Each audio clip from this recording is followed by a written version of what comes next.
Welcome, I'm your theloladass. So today I'm going to bring you First Bite, a game that is developed and published by First Bite Games. So this game is a visual novel where you have multiple endings. That's always good. On Steam page, they say that in 4 hours gameplay you can see all the routes plus all the endings. So very good. I like that. It seems that it's fast to see all the endings. I like that. And there is 26 dead ends, so a lot of ways to die or to not progress in the game. Always good to see that. One thing that is a shame is that it only has 4 CGs, and I understand why they only have 4 CGs, because it's a small indie team. I understand that, and it's their first project, so at the same time I understand, because if it was a bigger team they could have more, but it's their first game, first project, small in the team, so I understand at the same time that. So let's start here, new game. First Bite is a rated 18 plus for strong language, violence, potential player death, blood and gore, optional, sexual scenes including concession, kink and PDCM, supernatural, emotional manipulation and other content that some players might find disturbing. Some scenes may contain male flashing image, but they never said that in Steam, on Steam page. I hope don't have nothing that can't show.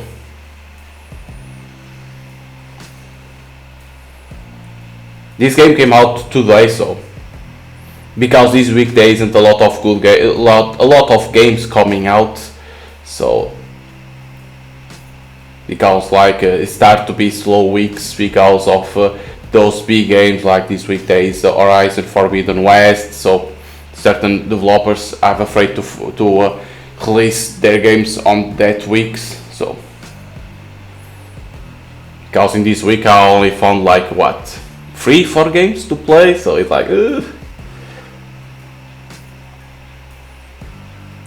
So there is some good voice in here. If you know, they have the voice of Jujutsu Kaisen, Mari Westbrook. That is the English dub for Jujutsu Kaisen. I don't know who is this. They have on Steam page saying who the voice are and what they already participated. So not bad. It's not bad. That.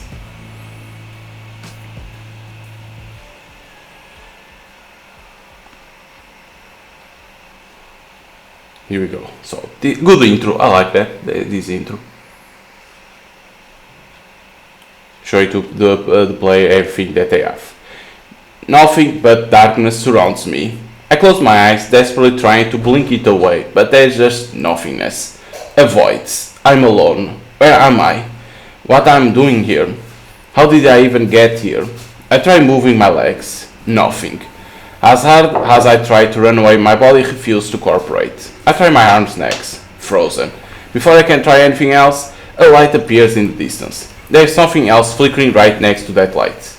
I can barely make it out, but what little I can see is horrifying. Glowing red eyes, bright white fangs, blood dripping from sharp talons.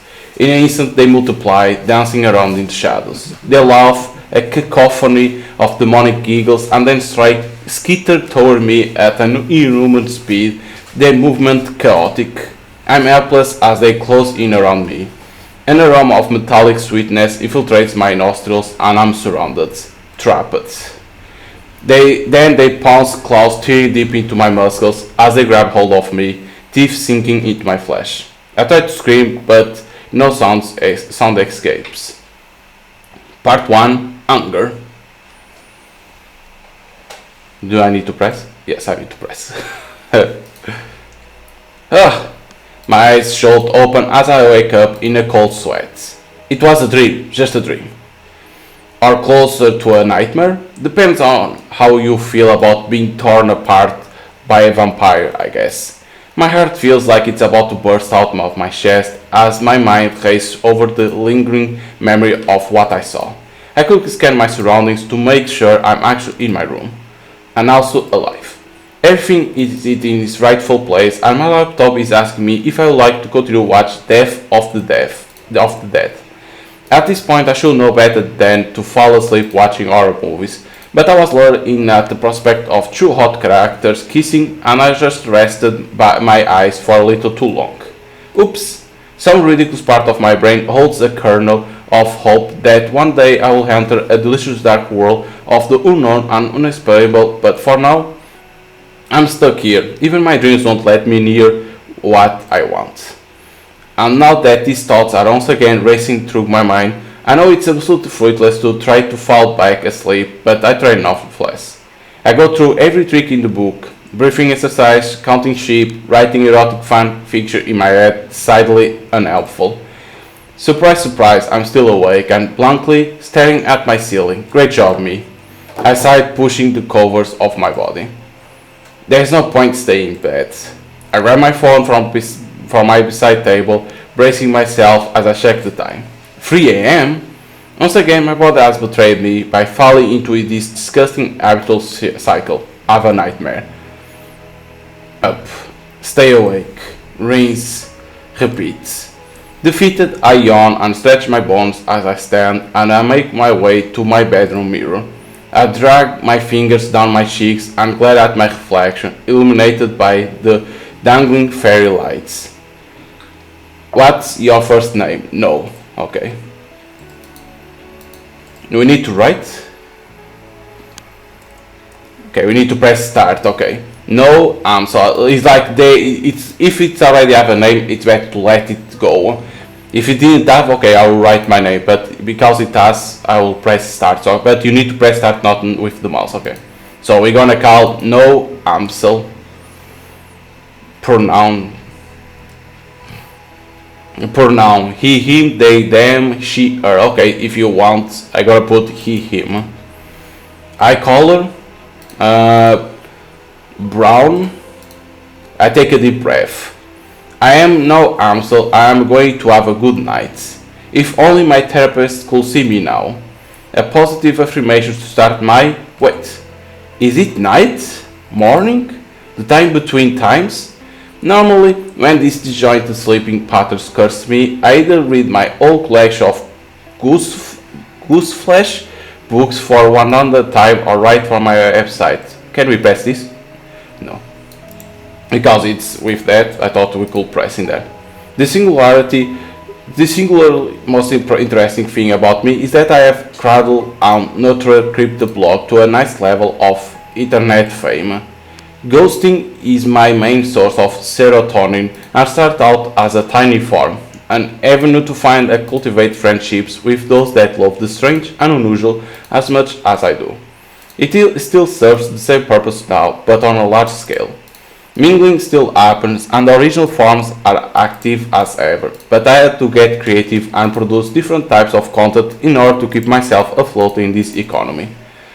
My review of Where Are the Werewolves goes up later today, and I also need to upload that How to Attract Bigfoot video. I don't know why they are like this, something that you need to remember? Maybe. The crown jewel of ghosting is also overdue for an update. It's erotica sexual loving dubbed the cryptid coitus corner, and it surprised me to see it become the most popular part of the website. I'll admit I'm no Bill Shakespeare, but it warms my heart to see people coming back for my wide and varied selection of supernatural erotica. Who knew that orny horror was like catnip to people all over the world and not just me? Unfortunately, I'm stuck on my latest will-be masterpiece, and now is the potential questionable title, Mummy Milkers. It's a work in progress. I wave it off. I'll figure out that out later and update Cryptid Coitus Corner when inspiration hits. I lazy scan my room, trying to hit that motivation jackpot. When I pause on my window, the moon is full and bright against a starless sky, an excellent setting for some ominous entertainment. Maybe I need to get out, go for a walk, see what early morning Portland offers me. There's enough weirdness happening during the day in this city, so I'm sure something bled over into the twilight hours. With my mind made up, I mosey over to my closet. What does one wear for a witching hour stroll? All black like my soul, comfort is key, dressed to the nines. to the nines. What that means? Let's go for all black like my soul. I'll be as dark as the night that surrounds me. I find my favorite band shirt crumpled on the ground and give it a customized sniff to make sure it's clean before slipping it on. I pair it with my favorite black jeans and boots and I'm good to go. I pose in front of the mirror, blowing a kiss to mirror no. Looking good, I'm a little abuzz with excitement as I get my bearings. The most radical thing I've done lately is quit my grey toned office job and pick up shifts at a local coffee shop to supplement the income from my website. It's comforting knowing that there are others like me who have this undeniable attraction to the things that go bump in the night despite the monotony of my day-to-day. It's easier to exist when you blend in and squirrel away any untoward interests. It avoids awkward conversations and no one caught on to my deep dark secrets yet. There was a time where I felt that my desires for the supernatural were something to be ashamed of. And well, maybe they are in polite society, but after I spent too many brain-rooting hours in an office cubicle, I said I will lean into the delusional to bring some color back into my life. Most people don't see the value in that sort of thing, and that's fine. But I can't help it. Something about the occult excites me more than anything else. It's always been that way. I gave up trying to fight it a long time ago. I shake the thoughts from my head. It's no use thinking about that now. I have some inspiration to look for. I grab my phone, my wallet and my house keys from my desk and I give my room a once over, making sure I'm not forgetting anything. Then, with a final flash of some finger guns to my reflection in the mirror, I'm out. Is those choices in there selecting the clothes will change the outcome of the game, or does it have nothing that will change the outcome of the game? I hope not. I hope like it's only the decision for you, nothing more. It isn't long until I find myself standing outside the house. 6969 Dead End Drive. Heh, nice. It's creepy and old and no one actually knows who owns it, and right now it's luring me in. Normally I pass by on my walk to the coffee shop and during the day give it no more than a fleeting thought. Maybe it's the desperation for a crumb of inspiration, but tonight I'm intrigued. For years I thought it was totally abandoned, the wind's alcove with what looks like scraps of newspapers. But what gives me pause in the front yard, it's too well kept. Those bushes don't tend to themselves. Like every historic neighborhood, there is always that one house that has a particularly bad reputation, and this gothic beauty is it. I've heard all the stories, I count them on my fingers. Witch who eat children, an axe murderer who slaughtered their whole family, a pack of feral stray cats overthrowing the previous owner, a lycanthrope's hideout, and my personal favorite, vampires. I always thought it was a joke to scare away kids, stop them from playing on their lawn, but if it only were true. I find myself just standing here staring, tempted by the house and what might linger beside it, which isn't the smartest move. In October, in the Pacific Northwest. It's dark, I'm cold, it's also definitely about to rain. I should go in. The words fall out of my mouth without thought, just pure impulse, succumbing to the mystery tugging at my curiosity. I shrug to myself and look around. No one here to witness my petty crime of breaking and entering. With my journalistic integrity intact, I will myself to stroll up to the house. The porch groans loudly in protest as I step on it and my hand reaches out for the front door. I apply gently pressure and the door just swings open with a deliciously spooky, decidedly terrifying creak. That's not what I expected. Was it just left ajar like that? Damn, I was very prepared to use the lock-picking skills I picked up from all the video games I've played, which totally would have worked. As the door swings open, a slight breeze flows from inside, like someone forgot to close the fridge and let out the cold. I shiver against it. And then finally, I hesitate. Surely I really be adding trespassing to my resume? Am I actually doing this? Okay, on second thought, let's not. Yes, don't be a coward. Let's try this. On second thought, let's not. I could talk myself down from this wild notion of literally breaking into someone's house. And for what? To snoop through someone's old drawers? Not even the chance of sensually shaping clay to the sound of the righteous brothers with a hot ghost spooning me can get me into this creepy old house. This is not a good idea, no. In fact, this is literally the worst idea you had since your MySpace layout in 2007. What if I fall through the old rooted floor? Life alert won't be able to help me then. And then I will die of starvation and no one will find me. And then my corpse will get eaten by feral cats and then, nope, I'm out. I actually turn away from the house on Dead End Drive and wander my way back to my apartment. What was I thinking? I scold myself as I change back into my pajamas. I brew some coffee and plop down on my desk, looking over all the updates I need to do for ghosting. I'm still stuck in writer's block, but that's okay. I've made it through worse creative lulls. But my mind floats back to the house of Dan and Drive, and I can't help but wonder about what lives deep within its walls. Sadly, I will never know. Because months later the house went for sale. A greedy capitalist corporation bought it, flattened it, and now it's going to be turned into overpriced condominiums for the rich. I'm still here in my little apartment, living my ordinary life, but it's fine. My mind gives me all the adventure I need. You went home? Okay, well, shortest game ever. Hope you enjoy it, I guess. There you go, one ending that you went home? Okay, one ending that is like not entering the house, and then the house passing some months, they put in sale, and one guy bought it, and it's what it's gonna be to the condominiums for the rich people. Okay, we can pass this. I think. Can we skip? I hope. Okay, part 1 hunger. We can skip to this, put the name, he, him, I color, I say brown. In here, I'm gonna continue the same thing that I did.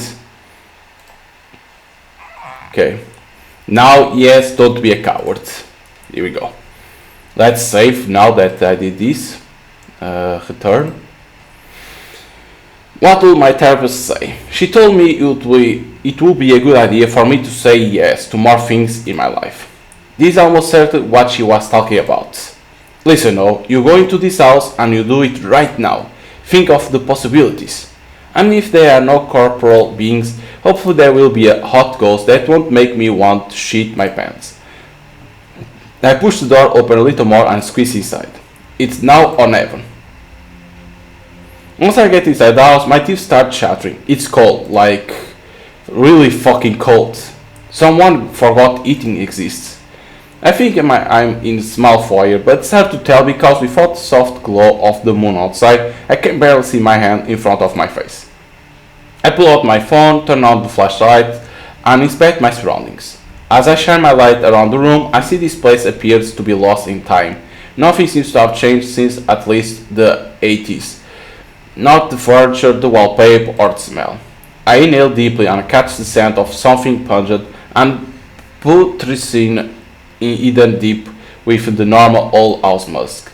Unpleasant as it is, it's an aroma that intrigues the rest of my senses, beckoning me to find the rest of the secrets packed within these walls.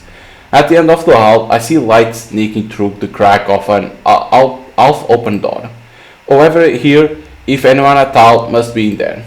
I hold my breath as I listen intently for clues, and sure enough, there are signs of life I craved.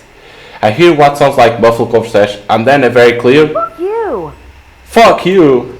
I raise an eyebrow. Now this is something worth investigating. As I take another step, the floorboards creak loudly under my feet. Shit! I pause silent as a grave, as still as a statue, and pray those muffled voices didn't hear me. There's a tense moment before the voice continues, and I release the breath I was holding. I passed the stealth check. Maybe. Continuing to sneak along the dark corridor, I creep closer and closer to the illuminated room. Then I'm right outside the cracked door with my back against the wall. Now that I'm close, I can hear them more clearly. Three. Three distinctly different, dulcet tones echo into the hallway. Okay, it has voice because they say that they have voice actors, those three. And it's not all scenes that will have voice, but okay. You can take out, I think you can take out the voice, right, in the game. I don't know. There is voice, right? If you want to take out, you can. Do you smell that? Everything goes deathly in silence. Then It smells like human in here. it smells like human in here. I freeze instantly. There it is again. I keep telling you, it's your dirty cups piled in the sink. You're just as shit at doing dishes as you are playing cards. At least when he sucks at cards, there's a chance he'll have to take his clothes off. Whoa. At least when he sucks at cards, there's a chance he'll have to take these clothes off. Okay. Every day the cups keep piling up and not a nipple in sight. First of all, I'm good at everything.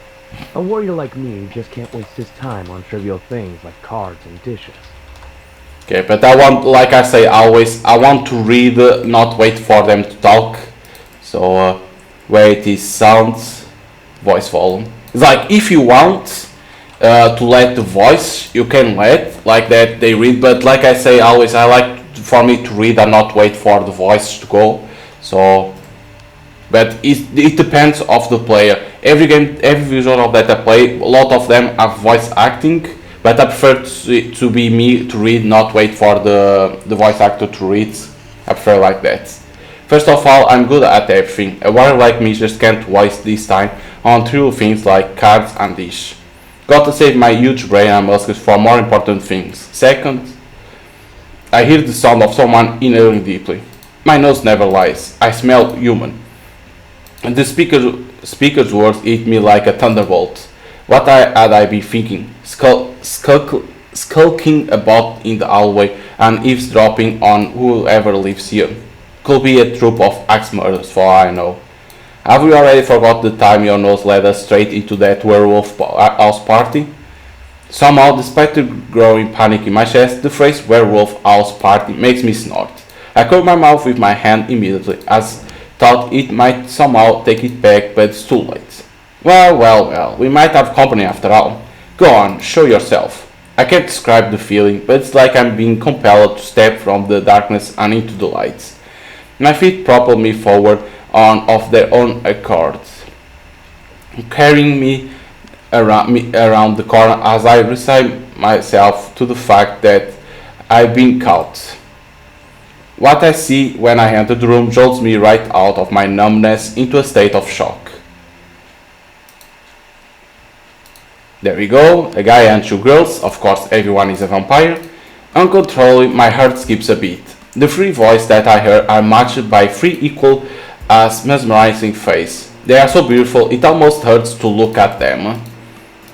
I can say the artwork, very good artwork. For a small indie team, the artwork very good.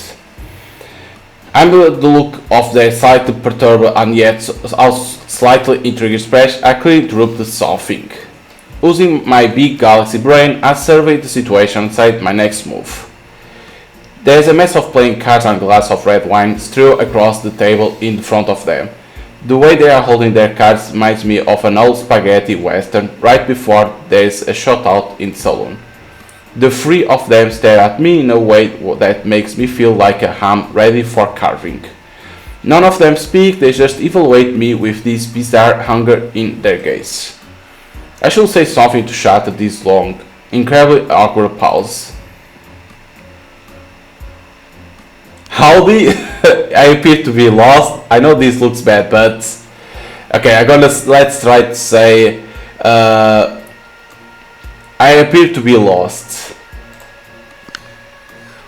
So I appear to be lost. The words are barely out of my mouth before they leap towards me at inhuman speed, knocking me onto my back and pushing me down against the carpet. The breath leaves my lungs and my hands burn as a bare skin and textile collides. See, I fucking told you I smell human. Never doubt me again. No treat for you just for getting it right, Elias. Assuming we all want to call dibs, should we rock paper scissors for him? Dibs? Really, Laurel? Can't we just share? We haven't done that in a while. No, Valeria. As the oldest, smartest and hottest, the woman is mine by rights. I feel like a piece of furniture out for auction at a swap meet. Am I into that? I am completely mesmerized by every hand movement, every turn of their lips, every glance in my direction as they bicker. My heart races and I can feel myself getting unnatural hot despite the freezing temperature of the house. Let me only the music a little bit loud, like that. Don't be greedy, Ely. Think of all the fun we could have. That's all it is for you, fun. So this, Elias. You truly enjoy these pre-packaged little blood bags, but a hunter like me needs to feed. My fangs haven't pierced the flesh in so long. The biggest one has me pinned to the floor, but despite their threatening words, they don't exactly seem intent on killing me right this second. Even lying prone on the ground, the first thing I notice is their teeth, or rather the deadly points on their canines. Their skin doesn't have the same plumpness or glow that mine has, almost like their capillaries forgot how to fill with blood, and the mirror behind them has no reflection. No, this cannot be happening, can it? There is no way they are actually vampires? The word crashed out and they turned to me, angry, unforgiving, feral. The one they call Valeria grabs hold of my chin with a delicate hand, but there is nothing delicate about the way she holds me. So this is Laurel, it seems. Okay, looks like we have a fan on our hands. And this is Valeria. Okay. It looks like we do. Her dark brows are pinched when she leans closer, her head tilted like she's sizing me up. You interrupted us, kitten, and Elias here was just about to take his shirt off. What shirt? It's like he's already showing everything. He doesn't need that. Taking your shirt off is for losers, and I was clearly winning. Winning? I'm afraid. Lord, let him dream.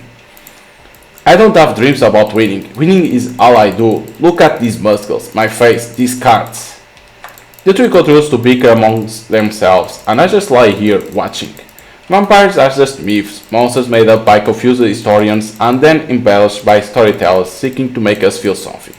There has to be a simple explanation for these three, but now is not the time to get myself worked up in my own little fantasies.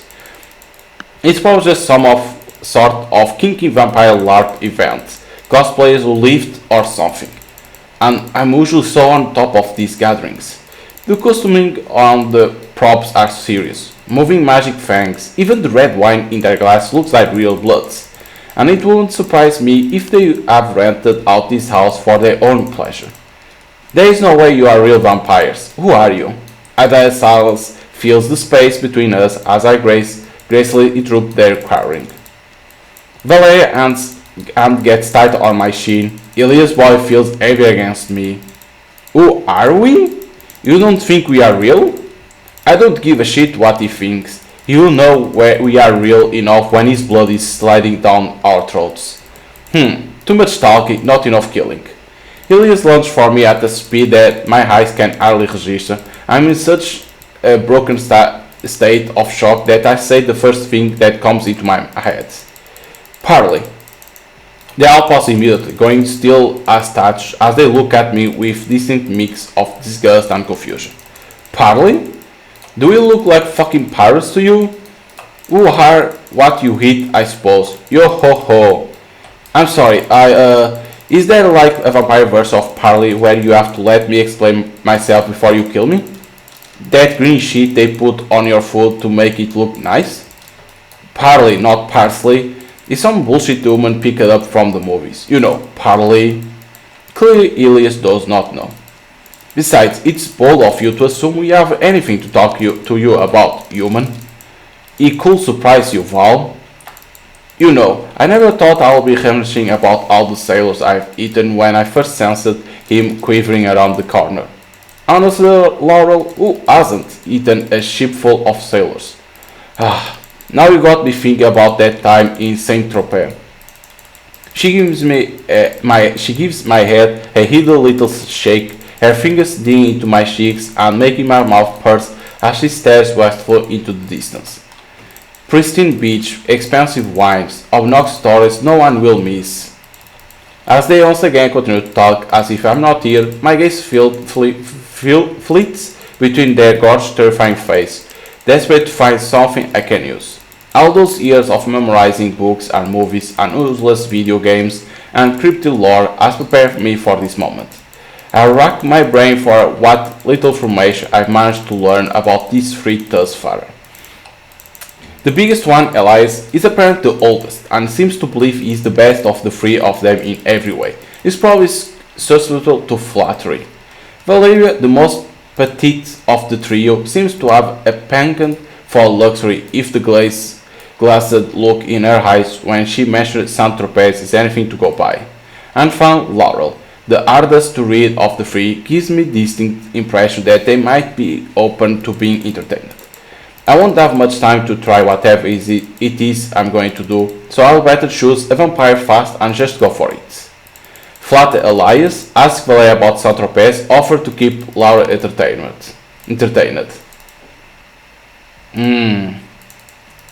Offer to keep Laura entertained, ask Valeria about Saint-Tropez. Or Flat Elias. Let's ask Valeria about Saint-Tropez. If I have to die tonight, which I totally understand, this is on me. I just want to have one more moment of happiness. Like a last cigarette, if you will. You are doing a lot of talking here, kitten, and not enough convincing. Please, before you kill me, could you tell me about Saint-Tropez? I feel like I could go to my eternal rest a lot easier if I could just hear about what happened there. Though she is quite clear trying to maintain an infallible poker face, Valeria mouth twitch. Not this story again. Oh, shut up.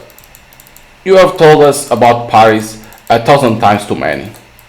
And then this guy was like, Sacre bleu, and I was like, he's chump. I think I can tell it better than him at this point. Haters.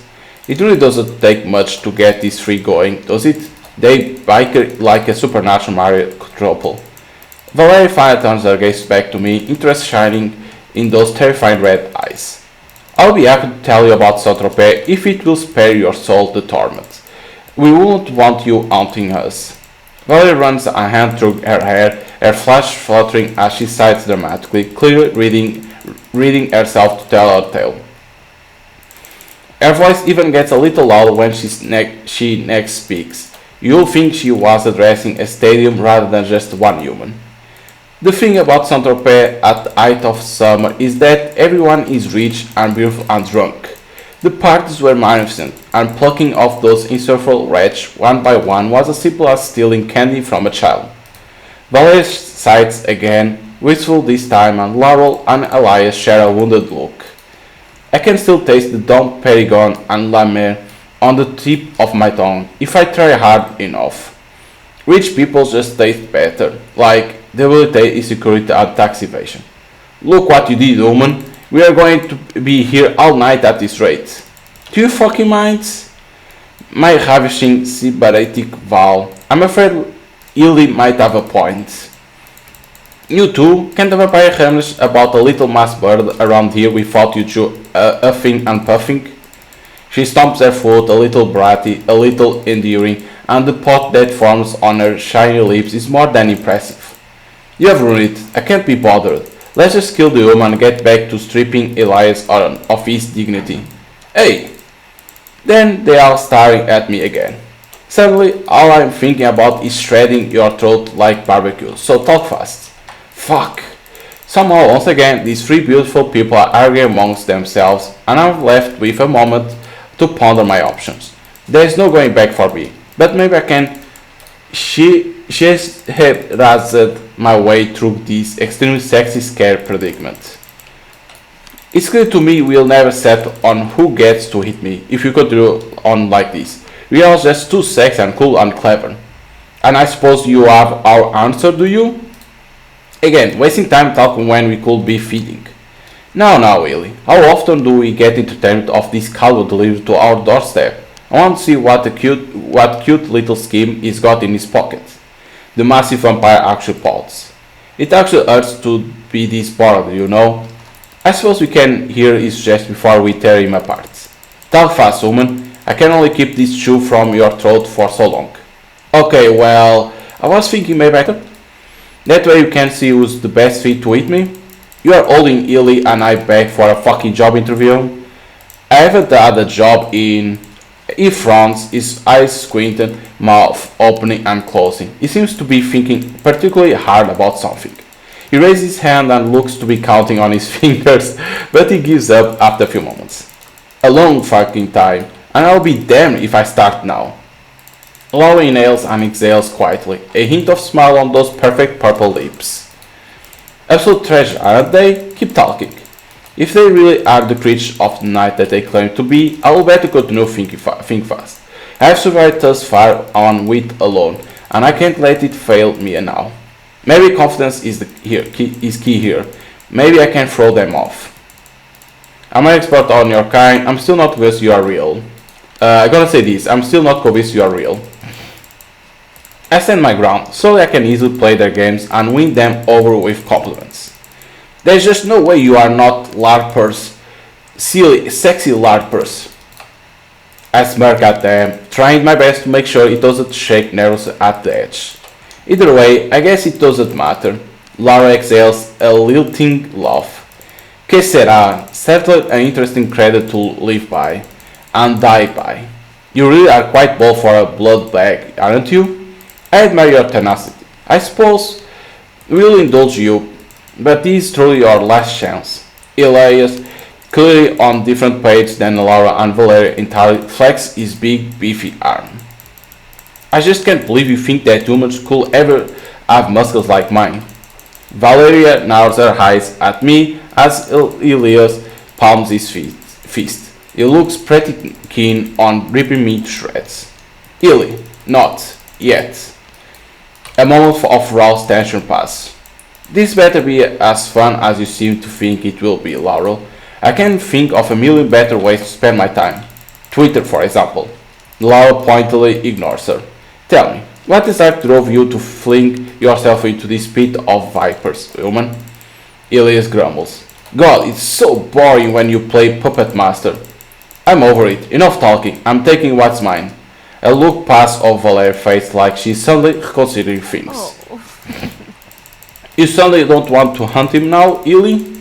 Elias grumbles. He's just standing here like we owe him something. A hunt can take many forms, Elias. Even that of light chit-chat. Elias throws them both a look of open disgust, but this sight sounds a lot like defeat, however temporary that may be. I'll make it fun for you, Illy. If I don't, I'll finally bring that pretty little clerk home for dinner. I'll even let you have the first bite. The beefy vampire remains unconvinced. You don't make it easy, do you? Let's bring out the big gun, shall we? And here I was saving this treat for a special occasion. Elias perks up a bit at that. Humor me, and I'll hand over that extra special super rare Jugolads spread from 1992 Party Down edition of Glow Rolls Weekly. That does it. The one with the... yes. And the... yes, I even added laminate to guard against your nightly escroture. What the fuck was that? Fine, human, check this shit out. Elias straight up flags showing me his delts, biceps, triceps and multitude of muscles that I can't even name. You read enough dirty magazines to know that humans are definitely capable of achieving such body, Illy. I'll also take the liberty to remind you that you had those muscles when you were alive. Yeah, well, can a human do this? Elias drops to the ground and straight into a planking position. Get on my back, Laurel. You too, Val. You cannot be fucking serious. Laurel doesn't seem to mind the request and sits astride him like they are riding a pony. The fellow follows suit. It's an interesting sort of vampire pyramid. Now what? Watch. He begins doing push-ups with one finger. What the fuck is going on? What is happening to me?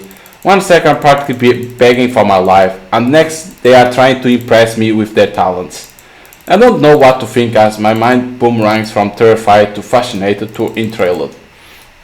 This certainly isn't what I had in my mind all of times I've dreamed about watching three hot vampires ride each other. I'll be lying if I say this was exactly what I expected. I'm sorry to tell you that everything you have learned from your insipid modern media is likely wrong, laughable at best. Everything? Laura unveiled Desmond and Elias Uffs as he stands to join them. Yes, everything. I have so many questions. Ask them about garlic, ask about cross, ask about holy water. Holy water. Holy water is consecrated by the church. Does it work? All it does is get you wet. And if you want to get wet, there are a lot of more fun ways to do that. Okay, but what about coffins? Do I like I sleep in a coffin to you? Who do you think I am? Fucking Nosferatu? Now hold on a minute. Are you saying Nosferatu is real? In a way, I suppose. Dracula is very real, and Nosferatu was based on him, so... You know, I actually knew Dracula personally.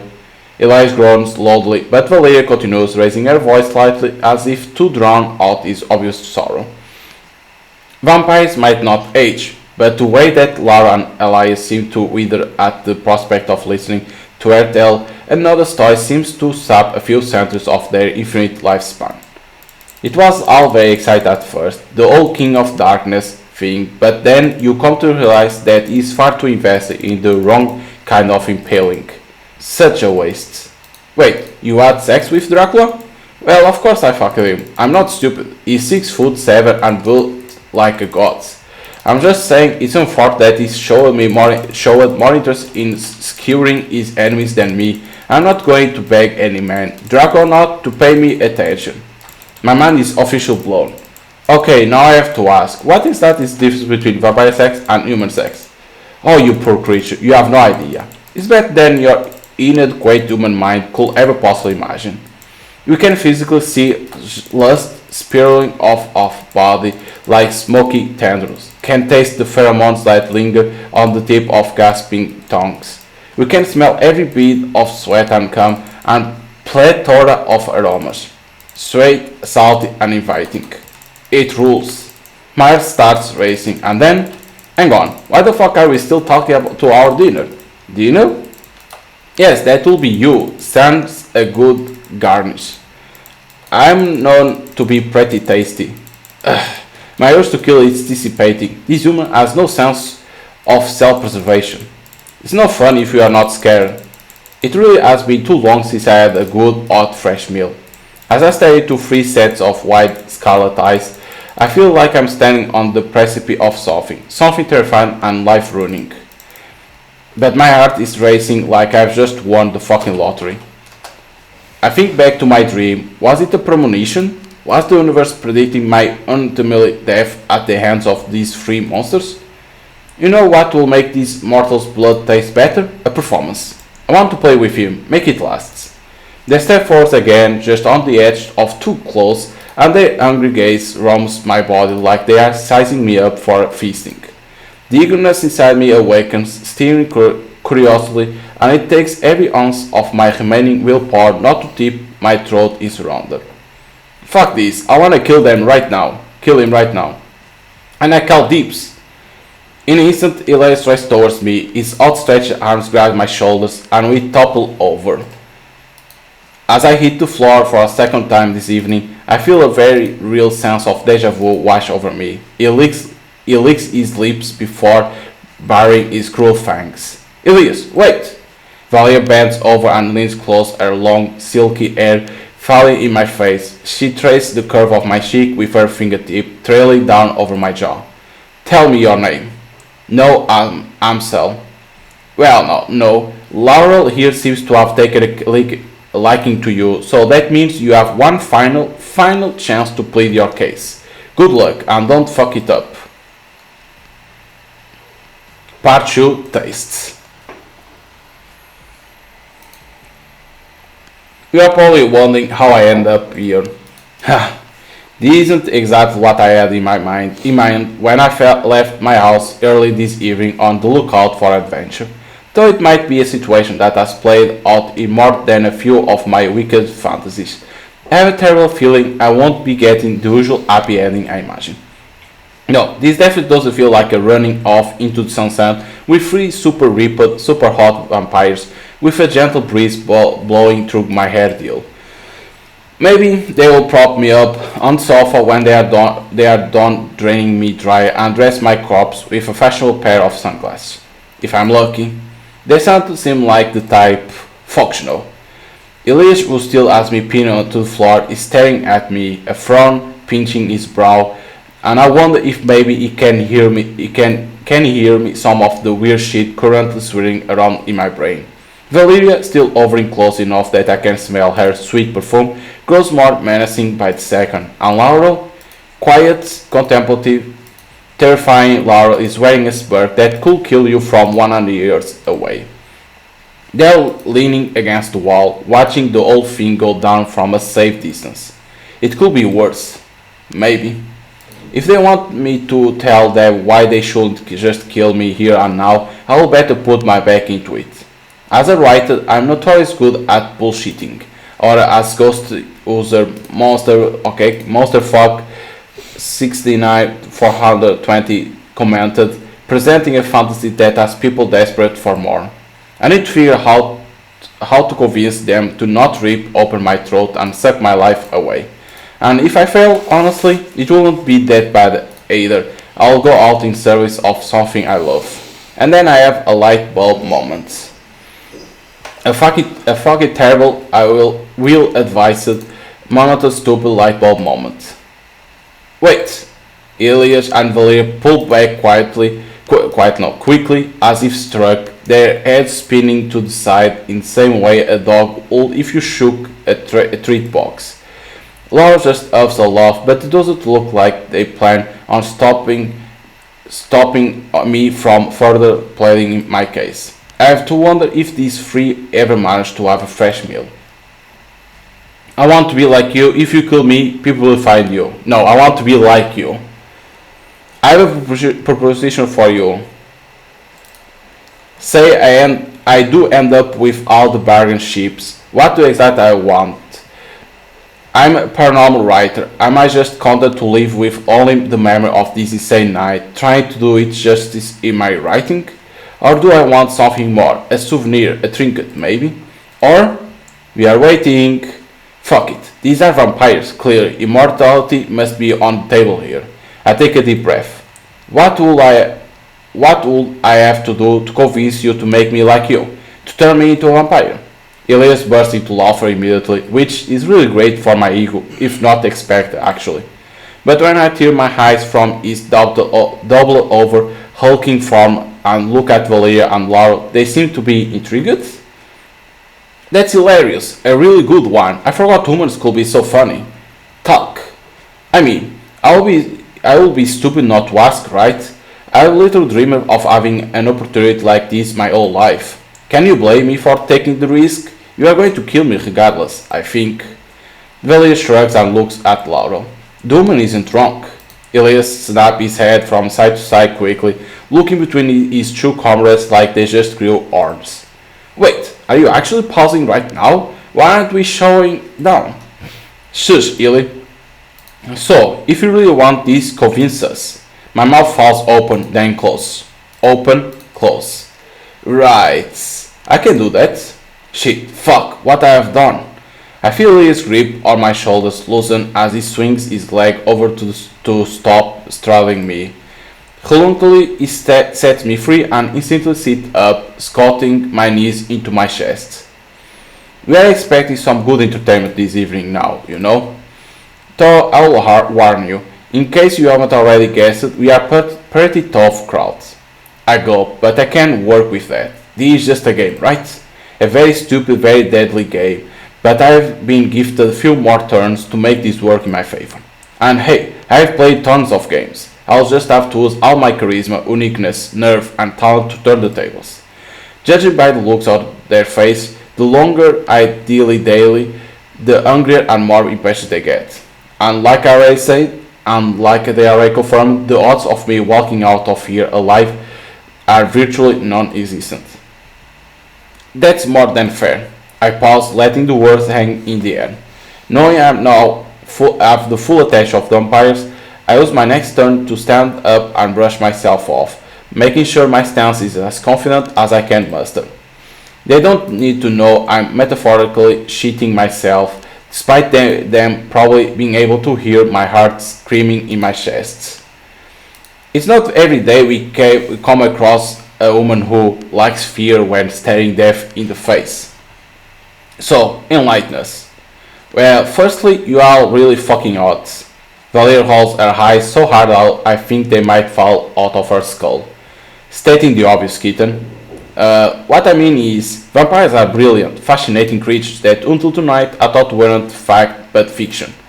I've studied you, writer about you. Why would I be afraid to die when it's little my Freudian death wish dream fulfillment come to life? It's not as pretty as you seem to think. There's a lot of blood like a ton, a whole body worth. It's especially messy when Illis is involved. It doesn't count if you don't get blood everywhere. He points at Valia and the looks she gives him makes me think she might bite his finger off. Plus, you are not even half as delicate as you think you are. You get sloppy too. She turns her nose up at him. I don't know what you are talking about. Ill is right. Remember that couple in Trinidad? I do not. She clearly does. I remember walking on the three of you. It was a complete bloodbath. I'll never forget your face. Don't make me forget my face. As I listened to them talk about their past indiscretions, the idea of joining them on raucous blood-filled vacation sounds deliciously tempting. I muster up as much willpower as I can to keep my voice steady. I'm serious about what I say. I want you to turn me. I feel the three sets of eyes narrowing in on all my vital spots. Laura looks me over like a hamster in a cage. Illy, Val, you're always commenting on your woefully ceaseless boredom. Maybe no can liven things up around here. They smile at me, and despite it reaching their pretty eyes, it still doesn't quite stick. I'm exceptionally good at making life interesting, if I do say so myself. I can teach you things like gaming, internet shopping, how not to act on Twitter. We might be old, but we are not stuck in the Victorian times, no? Oh, maybe you can fix my computer? It's doing that thing it always does. We can talk about your spectacular ability to infect every device we own with poor malware some other times, Elias. But for now our test should be on why no one wants to become one of us. What? Whoosh. With a wave of her hand, I feel my words die on my tongue. You think it's something you can easily do? Just turn you like how women adopt a puppy? Well, it's not that hard. Really, that's not the point. None of us shows this life, no. It's not all amazing sex and free meals. It's not. What Valeria means is that it isn't as glamorous as I assume you believe it to be. Valeria steps towards me, closing the distance between us. She takes my chin between her forefinger and thumb, making sure I have no choice but to look at her. Why should we even bother letting you continue to waste our precious time, no? Entertaining you and your little idea was fun for a second, but I get bored so very easily, and Illy's tummy is going to start growling soon. She leans closer again, her lips brushing my ear. You won't like him when he's hungry. Hey, I'm always hungry. I want to be strong, I want to protect people, I want to be young and beautiful, I want to mess with people. Oof. I want to mess with people. I want to protect people. It's like vampires never protect people. Let's say I want to mess with people. I've seen hints of intriguing powers here tonight, things far beyond what I assume to be the norm for any old vampire. The way Valet has seemingly silenced me without so much as look, the way I was compelled to walk in here in the first place. I want to fuck with people. I want to cause utter pandemonium among the mass to get inside their heads and, you know. It's hard to notice with how practiced they clearly are maintaining their poise, but I swear I see Laura's lips twitch. That's all very creative, but what pray tell all this utter pandemonium entail? I'll start a cult. Can be good, like people joining. I'll kill my enemies. I'll save the world. I'll get laid as soon as possible. I'll get started cults, like people worship us. Could be good, right? Let's say a cult. Easy. I'll start a cult whose sole existence will be to worship me. People are so easily swayed when looking for a reason to belong, right? I already have a website full of people enraged by things that go bump in the night. I'll make sure I'm the only thing they dare to think about. A soft huff of a laugh escapes Laura's lips. It sounds like amusement. I'll take it. Valeria backs down, seemingly content with my answer. There's a brief break in the conversation as she and the others appear to mull over my response. I wait for anything to happen. The silence somehow makes me more uncomfortable than the vampire themselves. I try to think of something to say to fill the voids. So, then I hear, is that a meow? Wait, you have a cat? Nasty Dennis is not just a cat. I look around for this nasty Danish and see nothing. The quiet, somewhat intimidating meowing continues. Can I see him? It isn't quite that simple, I'm afraid. He's more friend than feline. If you do see him, it's probably a bad omen for you, woman.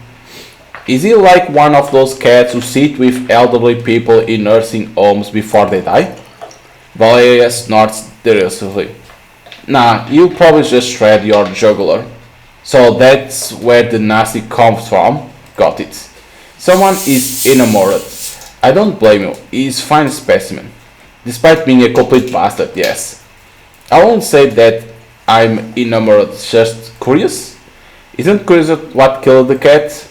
Valia then gestures towards the gallery wall behind her with a dramatic flourish, presenting a portrait with dainty hands. Nasty Dennis is a shaggy white Persian with permanent resting murder face, and he's wearing a dashing tiny red bow tie. That's his cat. There it is. His adorable pet portrait. I don't like cats. Pet. Let's pet. I do what any smart person will do and walk right up to the portrait of Nasty Dennis to give it a close inspection. What a handsome murder, man.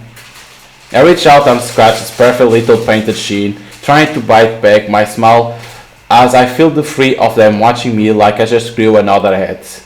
This is ugly amusing, but we do still have other matters to attend to here. Just because you have lasted this long doesn't mean we won't kill you, you know? Trying to distract us by using Nasty Dennis as a pawn. I'm on to you, human. I'm getting real angry and my patience is running out. I'm this close to snapping and hitting you right here, right now. Right, that old thing. Shit. I'm not sure how much longer I can hold them off like this. I've partaken in a risky game of breaking and entering, trespassing, and most innocently, I interrupt their game night, and now I'm stuck in a game of my own making, one of life and death. I can just stand by and hope they will start to want to keep me around without putting the work in, especially with such an incredible opportunity being dangled right before my eyes. Like all good relationships, it's not all about me. I need to know more about them. I need to know what the fuck I'm getting myself into if this all pans out the way I want it to. You have interrogated me. Now maybe you should let me ask you some questions. A question for a question. Seems fair. Laura winks at me and extends their fingers, my eyes drifting to those sharp, shiny talons. But be careful now. Any wrong answer and your innards will make a nice table dressing. Valeria seems to perk up at the prospect of getting to talk about herself. What exactly do you want to know? There are a lot of things I can think of to ask them off the top of my head, like do bats make good copy, for example. But then, maybe I should use my chance wisely and ask something productive. What do you miss most about being human? Nothing, I'm perfect. I stare at him for a bit, and he seems pretty serious. I expect something a little more profound, not gonna lie. Laura smiles softly, almost wistfully. Music festivals. Music festivals are? Do you really have no regrets, Elias? What about you, Valeria? Yeah, let's say this. What about you, Valeria? Valeria? Her mouth forms a little O, her eyes wide, and she looks almost taken aback for a moment before she regains her steely composure and glares daggers at me. I live in a castle once, a big fancy one with pretty women who will dress me every morning and brush my hair.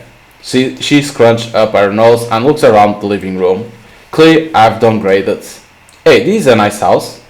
Is it a castle with pretty women who dress me and brush my hair every morning? No. It could be, but no. No, it's not. Then, there is my answer. I want a fucking castle and to be surrounded by beautiful women. Noted.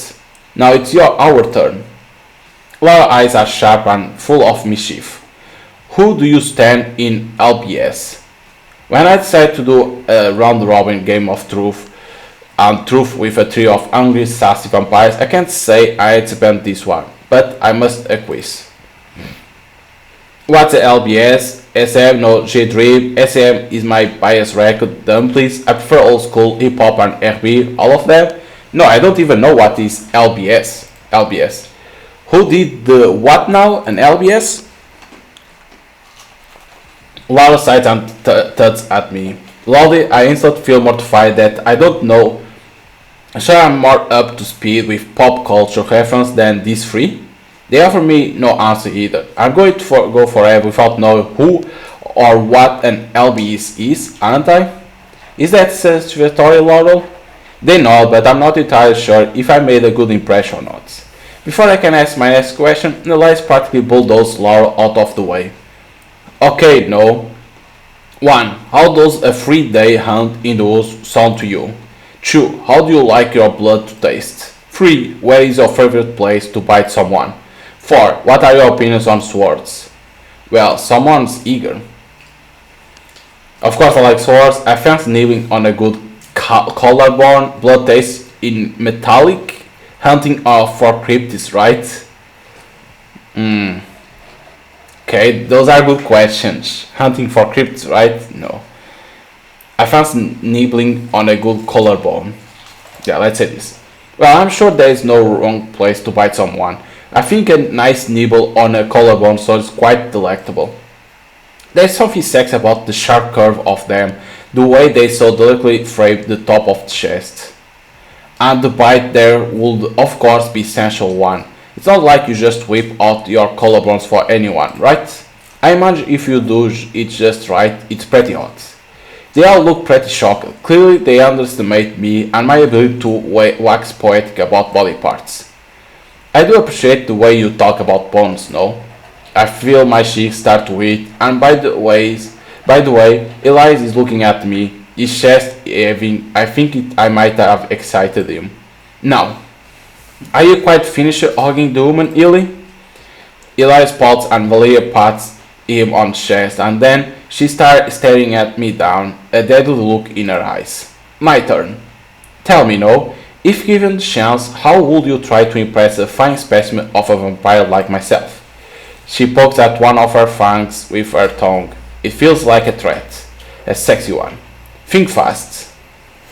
I'll give you a killer foot rub. No, I'll take you anywhere in the world. I'll write a story about you.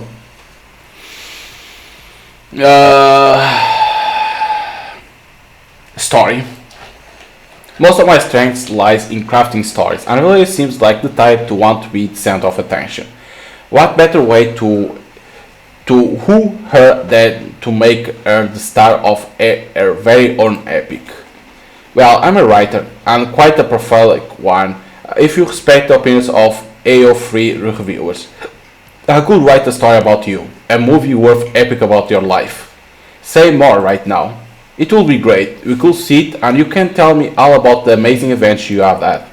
She nods a little too enthusiastically for someone who tries so hard to project an aura of abject terror. It's kinda adorable. Ah yes, without talking about herself, something none of us have ever heard before. Elias nods loudly, giving Laura a crisp high five. You two can piss off. I'm going to be famous. All of this isn't prodding. This is either the weirdest job interview I have had or the best speed dating session I have ever been to. I can't tell if I like it or love it. Before they pump me for more information, there is something I am desperate to ask about. powers, abilities. I know they have them, and I want to know it all. If I'm potentially going to be a vampire by the end of the night, I should be well informed about what my new body will be capable of.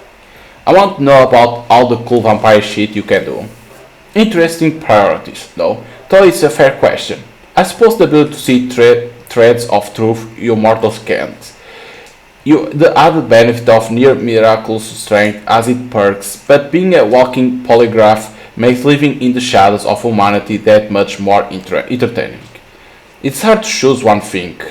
He runs his hands through his hair like a male model perfume ad as he contemplates his response. I'm basically good at everything, but if I got to pick just one, sharpened sense. I can hear a mouse heartbeat at the other end of the house. I could smell you before you even set foot in here. Well, being young and beautiful forever certainly has its perks, but if I simply had to choose one thing, I will say that I quite enjoy trailing people. There's something inherently satisfying about bending people's will before ripping their throat out. There's an art to it. Well, those were admittedly terrifying. That also sounds incredibly cool and fun. The three of them look very pleased with themselves. It's getting late or early, and I feel anxiety pangs in my chest as they stare at me with thinly veiled impatience. Or judgment, I can't quite tell. My quick firing brain is telling me that they are talking about me telepathically or something. The silence is deadly. I have pleaded my case for long enough, and I really can't stand to wait around anymore. It's time. So, did I pass the test? Raoul taps their long fingernails against their chin in contemplation. I have one last question for you, no? Call me curious, but if you had to choose one of us to be your sire, who would you pick? Clearly, there is only one correct choice. Yes, no pressure.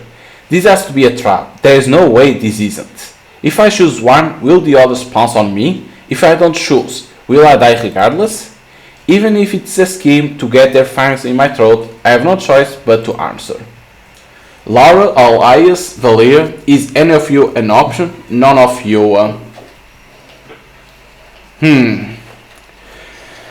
Interesting. Let's think. So I think in here it's gonna lead to one of the endings. So let's try to be greedy. Let's try to be greedy and say any of you an option. This is literally an impossible choice. I like them all, and I will be thrilled if any of them choose to usher me into my next life. Elias is the himbo of my dreams. Valeria is the perfection in vampire form. Laura has the most incredible mischievous minds. There's no way I can pick just one of them. I don't care who does it. I'll be happy either way. Well, is that your final answer? Yes. They all look at each other and shrug their shoulders like they don't quite know what the fuck to do with me. I can't tell if I've impressed or exasperated them.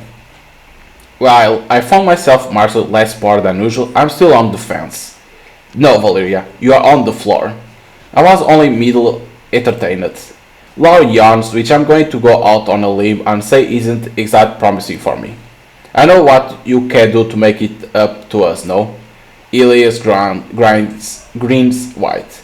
I'll do whatever you want, just name it. Leave. Wait, what? Just like that? Just like that. I stare at them for a second, waiting for the pin to drop, and when it doesn't, I shrug in compliance. There's not much I can really do about it, if this is truly what they want. The alternative is death, most likely, so I turn around and start my trek out of the living room. So I didn't get turned into a vampire, and I didn't get myself romantically involved with a vampire like I wanted. So I get to live another day and survive an encounter with 3 real bloodsuckers. I'm a legend. I lift my hand up to wave, not looking back. Thanks for letting me live, enjoy eternity, and I instantly hear a cacophony of dissonant whispers behind me, their cool breath caressing my skin. Who say anything about leaving? Silly little birds. I love a good chase. I pick up my pace, trying to speed walk away from the whispers and into the hallway, fooling myself into thinking if I can just make it to the front door. But I'm grabbed by the shoulders and my body is yanked back into the living room. With fangs at red and their eyes burning red, I realize that I'm not nothing more than their prey, just a shield toy. I quickly pick myself up and try to make a run for the exit, my brain in fight and flight mode, but a pair of strong hands prevent me from fleeing. I struggle against the leader's grip, kicking and flailing, but nothing I could possibly do would weaken her unforgiving grip. You do love it when you struggle. My heart rate quickens before I feel it, the biting. Three sets of fangs sink into my skin, tearing through skin and fat and muscle. And here I thought I could make it out alive, foolish mortal. There is nothing left to do but close my eyes and let the darkness take hold. You died, so one of the deaths. That was silly of you. Okay, so we got one of the other ending that I said any of them and we die. Okay, so let's load because not starting beginning because I think the clothes like that doesn't change nothing. Okay, so to remember, okay, this is that part. I appear to let. At least I know this looks bad, but the words are barely out of my mouth before they leap towards me at inhuman speed, knocking me out back and pushing me down against the carpet. This same thing. Okay, the other time I say, ask Valia, let's go, offer to keep Laura entertained. Well, you seem like the type of to appreciate a little entertainment, you know, dinner and a show. A light sparks in their dark eyes. I have to hope that signs of genuine interest, however mild or controlled. And you got all that from 5 minutes of eavesdropping? Surely not. You must be truly gifted psychic. A joke clear, but there is a soft lilt to their casual tone where I will expect weird sarcasm. Should I be roaring? Come on, Laura, a human psychic? Incredible, the things that fly over your head, Illy. I'm being serious, Val. A clairvoyant that has arrived to teach us about ourselves. Uh-oh. Are you two at least a little curious? Not one bit. You see that woman? My parents don't believe you. My chest flutters, keenly aware of the predicament I've launched myself into. I think you ought to prove yourself. Tell me what I'm thinking right now. That's not entertainment. That's... Not every moment can be a rave, Illy. Where were we? Ah, yes, you are going to read my mind. I'm thinking about... Drinking my blood, how brave I am, thinking about me. What? Think about you thinking about me, no. How brave I am? How brave I am? Brave? You think bravery is busting into someone's house uninvited? You have no idea what real courage looks like, human. Somehow, once again, these three beautiful people are arguing amongst themselves. I'm left with a moment to ponder my options. There's no going back for me, but maybe I can... Okay, this same... It's clear to me we'll never settle on who gets to eat me if we continue like this. You're just too sexy and cool and clever. Am I supposed to... You have our answers, do you? Again, wasting time talking when we could be feeding. No, Illy. How often do we get in terms of this cow delivered to our doorstep? I want to see what cute little scheme is on the pocket. This massive vampire actually pouts. It actually hurts to be this bored, you know? I suppose we can hear his chest before we tear him apart. Talk fast, woman. I cannot keep this chew from your throat for so long. Okay, well, I was thinking I may could ask 3 couple of questions, you know, for me to know each of you a little better. That way you can see who's the best fit to eat me. You are holding Illy and I back for a fucking job interview. I haven't done a job, this we already saw. Okay, we can skip in here. Let's say the other time I say this one, so let's say I'm an expert on your kinds. But I've been waiting my entire life for this moment. And this is it, this is my chance. I'm part an expert on your kind, you know? Oh, is that so? Then you already know we can't let you leave. And that we are hungry. In tandem, they all show off those murdered pearly whites. Well, shit. I should have thought this through, but it's too late now. So I just let it happen. Wave the white flag, if you will. They smirk and all of a sudden I can't seem to track their movements as they take hold of me. My mind is clouded, my breath shallow as my heart rate decreases. And then I feel my body being led Valeria's cold fingers are tight curled around my wrist, and Laura are intervened with my other hands. It would almost be intimate if it wasn't a prelude to my death. They led me to the couch, and me right in Elipa's lap, my back leaning flush against his ample chest. Laura and Valeria take their spot next to him, both still holding my hands. They spread my arms like angelic marble statue. The position is old, and yet the deed is dripping in sin. I hear a giggle, then two pairs of full lips are brushing over the soft skin of my inner wrists. I hear a giggle, then two pairs of same thing. Sharp daggers pierce in my flesh there, sinking right between the delicate bones. They are feeding on me, and with each slow pump of my heart, the blood leaves my body and flows into their hungry mouths. I almost forgot about Elias behind me, and the first set of fangs embedded themselves deep into my juncture of my throat. There is nothing gentle about Elias, not like the other two. He is pure animal, a monster.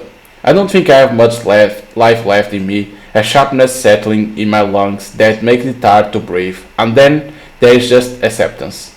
Worth it. So another way to die? I close my eyes and let darkness take me. So another way to die? Totally worth it. Okay, because we say that we know their kind, so you die immediately. Okay. So let's say Aldi. Aldi partners. Those are barely out of my mouth before they leap towards, knocking me back. The same. Let's flatter Elias now. I'm sorry, I just think if I'm going to die, it should be at the hands of the strongest, hottest, smartest, sexiest. I frown. I swear there was one more attribute he mentioned. Don't forget the oldest. Right, sorry, an oldest vampire here. Laura rolls their eyes while Valeria shakes her head, but Elias practically beams. What a smart human you are. Nothing gets past you. Anyone can figure out that the way to your heart is through inflated ego, darling. If you are going to do this, can we at least make it interesting? This? The old fast talking your way out of a grisly situation thing? That tone is so unbelievable world weary, as if they see this situation play out again and again. They talk about my hypothetical death the same way I talk about are you scared of the dark guns. I'd rather we didn't do much talking at all, to be honest. I'm bored. Oh, so you just want to kill the human now because you are jealous? What happened to those killed instantly? They're still there. I'm still cold killer, okay?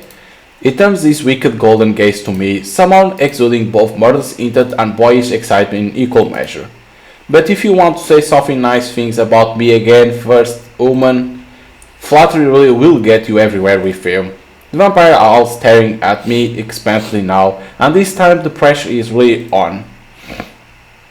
Okay, so now we can talk about him. Talk about his muscles. I couldn't tell, but notice that you have more muscles than is humanly possible. That's because it's not humanly possible. The massive vampire grins broadly, baring his fangs at me while he lifts his arms in a pose reminiscent of a bodybuilder at the beach in one of those old advertisements. You know, the ones where they kick sand at the lonely nerd.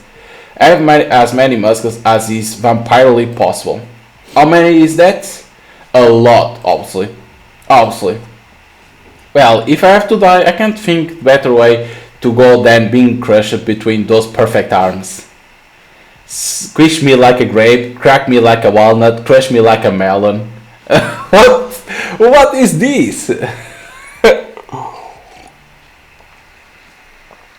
Let's say crack me like a walnut. Crack me like a walnut. You know just what I want to hear. Oh, for fuck's sake, I'm putting a stop to this. His ego is already big enough, thank you. There will be no living with him after this. Well, if you are not going to let the humor keep saying nice things about me, I'm just gonna eat them now. Kicking your ass at cards will work up an appetite. Again, delusional, but the point still stands. It does feel like you have reached your expiration date, sweet thing. Somehow, once again, these three beautiful people are arguing amongst themselves. Upon my options, said the same thing. It's clear to me we never said. You're just sex and clever. Supposed to answer. Again, wasting time talking when we could feed. The massive vampire actually pots. Aborted. I suppose we can hear suggestions, talk fast, so this save then. So in here you need to say this. I'm not convinced you are real. Okay, this save. Now they're gonna talk. The other time I talk about the holy water, let's talk about the garlic. Is the garlic thing true? Does it harm you? Quite the opposite actually, it's delicious. Expressed on bread, and especially from the garden of Olive's restaurant. You know, their unlimited breadsticks aren't really unlimited. They cut you off after 47 refills. When you are there, you are there. Okay, but what about coffins? This same now, okay. Part 2, because then the coffins we already saw that. Remember how I end up here? Okay, this is a thing. I want to be like you. If you kill me, people will find you. Okay, let's say this. If you kill me, people will come looking for me. I'm incredibly popular on the internet.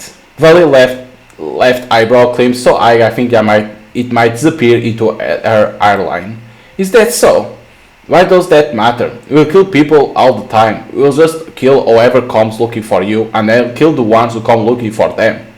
Elias' eyes seems to get darker, shifting from that warm, unheated gold into something a little more deadly. Laurel seems to perk up at sight, pushing themselves off the wall and taking a curious step close as Valeria plants a tiny palm against Elias' heavy chest. Calm yourself, big boy. I'm glad convincing my play might be working. They'll put my picture on milk cartons, send search parties after me. And who exactly are they? You know, people. The police? Valeria is still gently patting Elias' chest, giggles. The police, cute. You don't actually have anyone who will miss you, do you? Not a single sorry soul. Don't worry, woman, you won't be wasted. You are going to make a perfect meal. You can't bullshitters.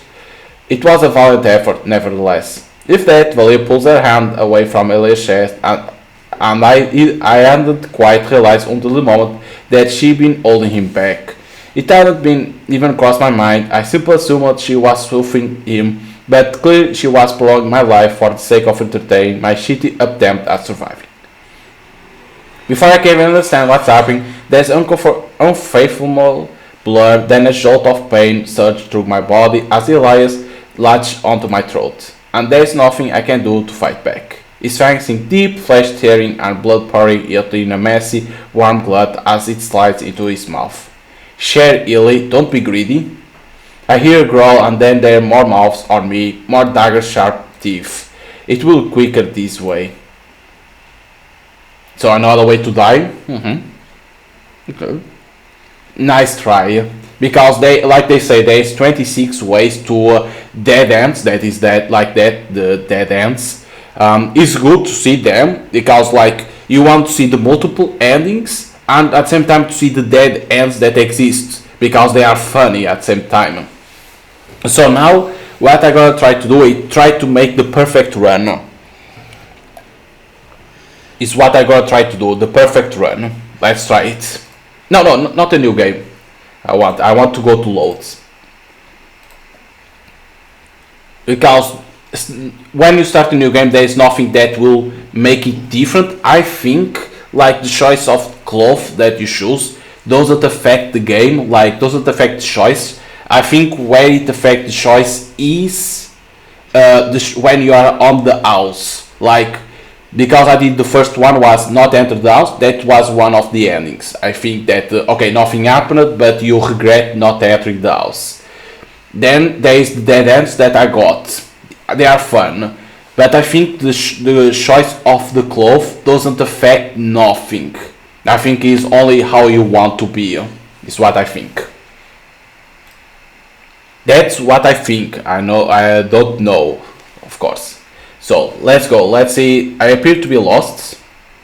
I think in here, when you say this, when you say if you are lost or all, it doesn't affect nothing.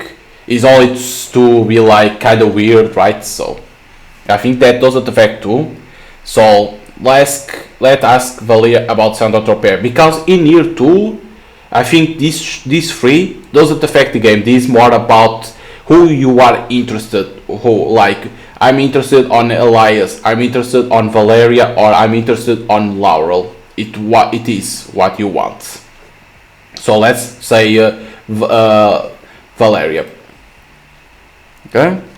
So in here we need to say this, because if you say that you are an expert on your kind, you die. So you need to say always this. I'm not convinced. Okay. In here doesn't affect nothing, because this is only to know if something of this affect or not. So let's about the cross. Should a cross still harm you? Besides being in a bad taste, I quite like mine. Fuck you very much, because you can see that she has a cross. See, if a leg here can wear one of gold, then they clearly don't do as much harm.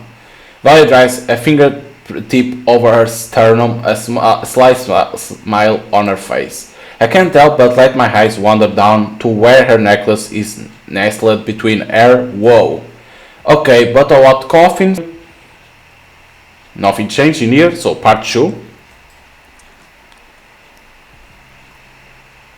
Okay, we can skip. In here we need to say want to be like you, because if you say that people will find you, you're gonna die. So I want to be like you. You can skip. Okay. In here I think nothing affects. So let's say I want to be young and beautiful, because the other time I'd say this, I want to mess with people. So because I think this choice doesn't affect, I think I'm gonna say this. I want to be young and beautiful forever. Listen, I've seen consultation with a vampire. I know everyone's best features are enhanced when blessed with immortality. I want it to be hot, no summer, all year around, just not in actual sun. I want to be eternally young and beautiful, just like the three of you. We are more than just pretty face, you know? Laura turns to her and raises an accusatory brow. Well, some of us are. Valeria gazes pointedly drifts to an obvious Elias. Isn't that right, Illy? What was the question? Then I hear, is that a meow? Okay, now it's cat again. That is adorable. See, that's a cute ass cat. I love him. He looks so soft. I want to kiss his fluffy, angry little eyebrows. You really do have a death wish. Clearly. Just because you have lasted this long doesn't mean you won't kill you, no. Okay, this same too. Let's say, what about you, Valeria? This same thing that I did, because I'm trying to do a perfect run. I'm gonna say what's an LBS. In here I say this, right? I fancy nibbling on good collarbone. Let's say these two again. I'll write a story about you, because she wouldn't kill us. Okay, let's say Valeria. Let's see what happens. I don't even need to hesitate, it's Valeria. Beautiful, hot-headed Valeria. Valeria, there's nothing I want more than for you to be my sire. Valeria cocks a perfect eyebrow and offers me a devilish, if not a little self-satisfied smirk. Well, is that your final answer? Yes, I'm positive. Your taste is impeccable. You know, I feel my cheeks heating and I avert my gaze from her prying eyes. So, have some patience, kitten. This is an important decision. However, I'm satisfied with your choice. For now. You have made it past step 1, no? Congratulations. You almost sound impressed. No. This was the easy part. What comes next might not be such a walk in the park. But you are past the point of no return. Are you truly ready? I am. Valerie reached out her hands. Good, now come. As I press my palm against hers, I do my best to contain my excitement about being chosen. I can't help but think about what the hell is going to happen next. Oh, part 3, there you go, because in here says Valeria, ultraviolence, because we chose Valeria.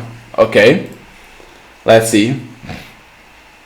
She lets me into her room with our fingers entwined, laced together like lovers. It's strangely intimate, maybe too intimate for almost strangers, but then I remember that it's not like this evening could possibly get any weirder. I will hold hands with the crazy old vampire and I will not overthink it. It's easy to forget how cold her skin is when her eyes are trained upon me in the way that they are right now. Like if I make even one wrong move, she'll snap me in two. That thought alone is enough to thaw the chill. Snapping can be sexy, sometimes. Well, here you have it, where the magic happens. I laugh sharp and quick, and she frowns, her brow quirked, and I quickly realized that maybe that wasn't a creep's reference and she's just saying that sincerely. Shame, she strikes me as the type to enjoy mocking celebrities for their bad taste in furnishings. Maybe if she decides not to trip my throat out, I can enlighten her about the joys of reality television. She leaves me and I take in my surroundings, observing the little personal touch strewn around the room, hoping I can gather some insight into the kind of vampire that she is. Is that a copy of Drag? Ask about Nasty Danish. Ask about the handcuffs. The handcuffs. Before I can think of to control where my gaze lands, I melt down to a shiny gold object upon her bedside table. Handcuffs, fancy ones. Those are nice. Valerie follows my line of sight and grins. Oh, you like those? If you are a good little kitten, maybe I'll let you play with them. Will you like that? Fuck yes! And once again I cannot control the expression that crossed my face. If I could put a name to it, I would say unadulterated orginess. Oh fuck yes I would. Valeria bites her bottom lip, her head tilted slightly. An eager little beaver, I can work with that. Ask about Nasty Danish.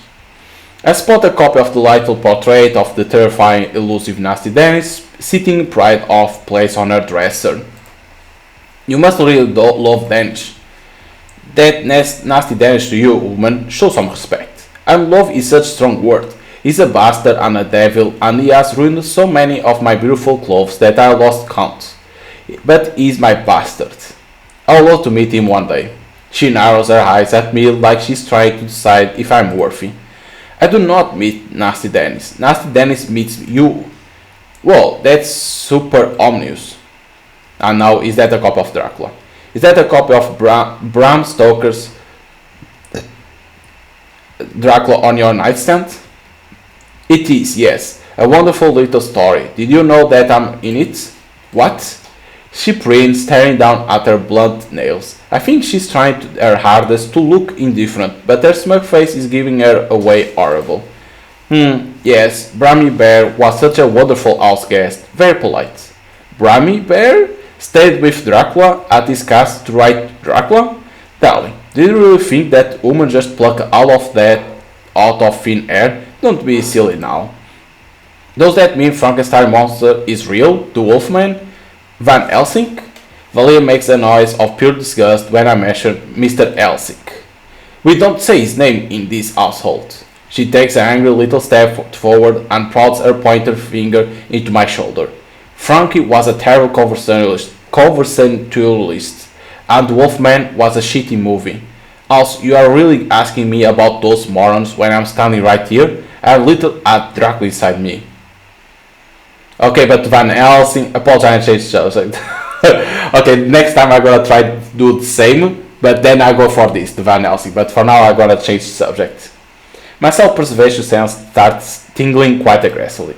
Clearly, this is not the subject I should be pushing if I want that sweet, sweet immortality. I'm sorry, you're right, it sucks. Who has the audacity to make a living out of killing vampires? Valia seems to relax a little, the look on her face now one of indignance rather than pure, unfettered murder rage. Right? I mean, we are clearly superior. I nodded enthusiastically and pray I've placated her. With a sigh, she comes closer, grabbing my hand again. Come on now, don't be shy. Take a seat and make yourself comfortable. Valeria smiles and guides me over to the plush bed. Our joined hands held high between us as she's about to spin me into a pirouette. With a very little laugh, she shows me at my shoulder and I land upon the mattress with a quiet oof. She leans in close and breathes me in, her fingertips bunching in the front of my shirt. Her breath is cool when her lips gaze the shell of my ear, her voice low and teasing. Your heart is so very loud, like wings beating against the cage. Are you scared, little bird? Not of you, shall I be? I'm terrified. Not of you. I think I'm numb to their games at this point. My heart only races because my body is smarter than my brain and knows a predator when it sees one. Not of you. Valley pulls away with a quick intake of breath, the sound of verging on a hiss. It lifts the hairs on the back of my neck, standing to attention. Then she bares her teeth and all I can think is, whoa, sharp. You should be. My heart truly is racing now, pounding like a desperate fist against my ribs. Valerie moves quickly, too fast for her human eyes to truly comprehend, and before I can so much as blink, she is on me. I may have miscalculated. Quiet. I didn't request any final words. Her fingers are no longer delicate when they curl around my wrist to pin them above my head, and her presence is no longer sensual but savage. The weight of her body as she covers mine is suffocating, and the up-close view of her fangs that I'm granted sends a burst of terror rolling deep in my gut. All I can think is if this is how I die, then at least it's by the hands or mouth of a beautiful vampire. Night night. Then all I feel is pain, blinding, searing, white-hot pain. Instead I struggle, despite knowing it won't get me anywhere. Her hold is a vice grip as she skins her teeth deeper into my flesh, her fangs slide home like a knife in butter. I can hear her drinking the soft noise she's making, almost sensual as she swallows me down, and the edge of my vision starts to blur, red creeping in at the corners. I know how this goes. I've spent enough time morbidly devouring shit like this online, weaving it to my own stories. Dizziness, nausea, blood vessels constricting as the body tries to compensate for its loss. My skin feels hot, and then comes the sweet release of death, albeit without the promise of a new life like I hope. So this one death, I played to darkness. Oh, so I chose wrong in there. Tell the murder horny vampire you are afraid next time. Okay, so that wasn't the best choice in there, but I should save it there. Like before the Van Helsing, I should have saved it. I wasn't smart in there. And I apologize for that, because I could be faster now. So try to do the same thing, to go with Valeria, right, to see how it's gonna work. Only water, in here there is no difference. Like I say, there's some choice in here that doesn't matter. It's like only to know about a little bit of them. I understand that okay, you don't need to be like, okay, there is certain choice that you don't need to oh no, I need to think, no, but I understand. Okay, pets. What about you, Valeria? What's an LBS? This. I tried to do what I did the other time, only to go with Valeria again. Okay, Valeria. Okay, in here you need to ask everything, it seems. Fuck yes.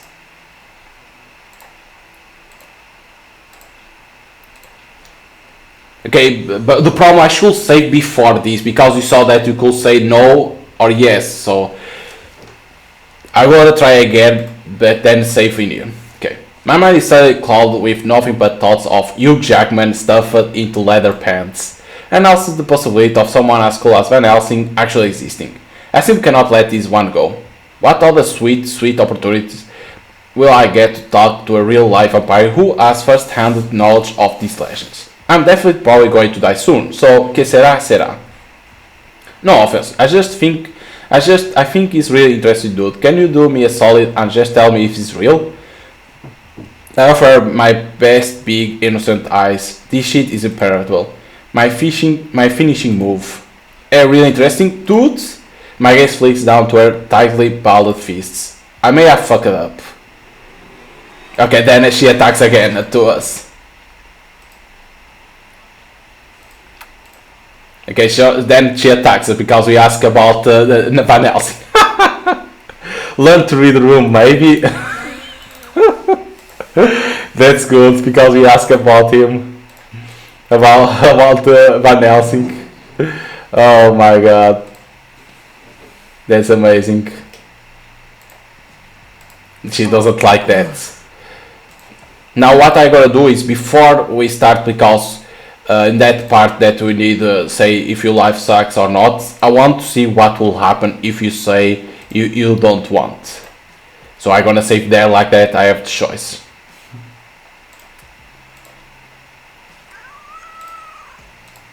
Okay, try to be fast in here.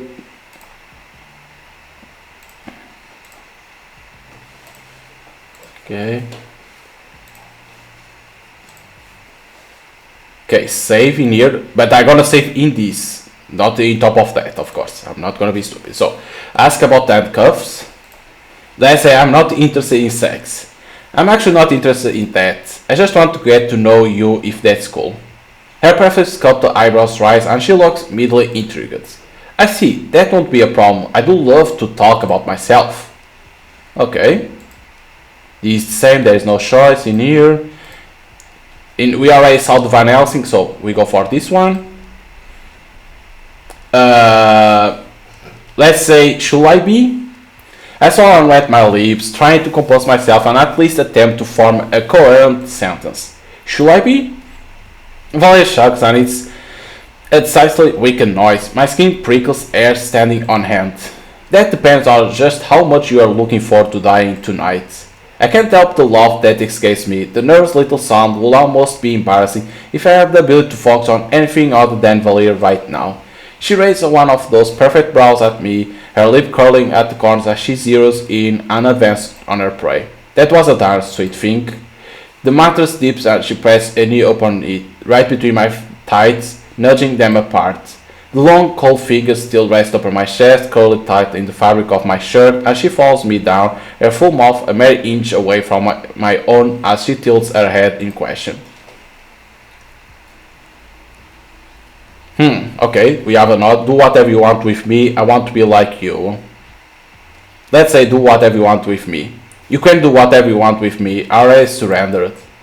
Valeria pauses and almost looks disappointed. Surrender? How dull.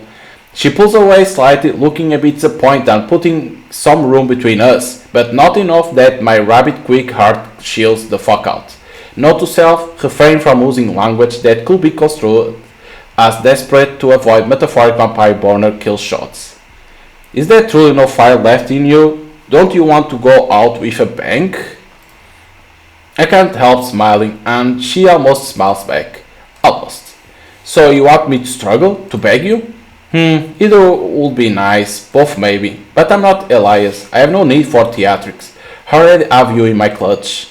She grabs my chin, tipping my head so she can get a better look at my throat. Or so I assume, if the way her red eyes flash when her gaze momentarily falls to my exposed jugular in any indicator. The question is, do I want to let you stick around, or I'm just going to drain you dry and be done with you? So tell me, why are you worthy of me bestowing such a precious gift upon you? Valeria pulls back until she's far away enough for me to get a proper look at her. All of her. I let my eyes roam her form, from her shiny raven hair to the way that dress clings to every dangerous inch of her body. I feel my cheeks eating, and I idly wonder if spontaneous humor combustion really is just a myth. Valeria tuts loudly and flicks me on the forehead before she grabs my chin, yanking my head up so I have no choice but to make eye contact. My face is up here, pervert. Her words are sharp, but she's smirking and looking tired to please with herself. She clearly enjoys being admired. That I can work with. I can't help it, you are beautiful. I'm aware. Now cut the shit and tell me why I shouldn't drain you dry and bury you underneath the edreges. I'll be loyal to you, I'll never want anything more, because why not? And then, oh, so many choices. I'll be loyal to you. Let's see. I'll be loyal to you. I'll do anything for you. She maintains her composure, faces the picture of neutrality, and yet I see something flicker in her crimson eyes. Is that a hint of desire, maybe? I feel like I know enough about Valia by now to understand that she likes to be catered to. She wants to be adored and be obeyed, and I know I can easily offer her that. I think I want to adore her, to obey her. While I appreciate the sentiment, I'm not looking for a kitten who clings desperately to my ankles. I don't. I mean, I'll be a good partner to you. I'm not the smothering type, promise. She contemplates me for a second. Loyalty must be earned. She releases me slowly, my cheeks aching from where she held me so tightly, and she steps away from the bed to lean against her dresser.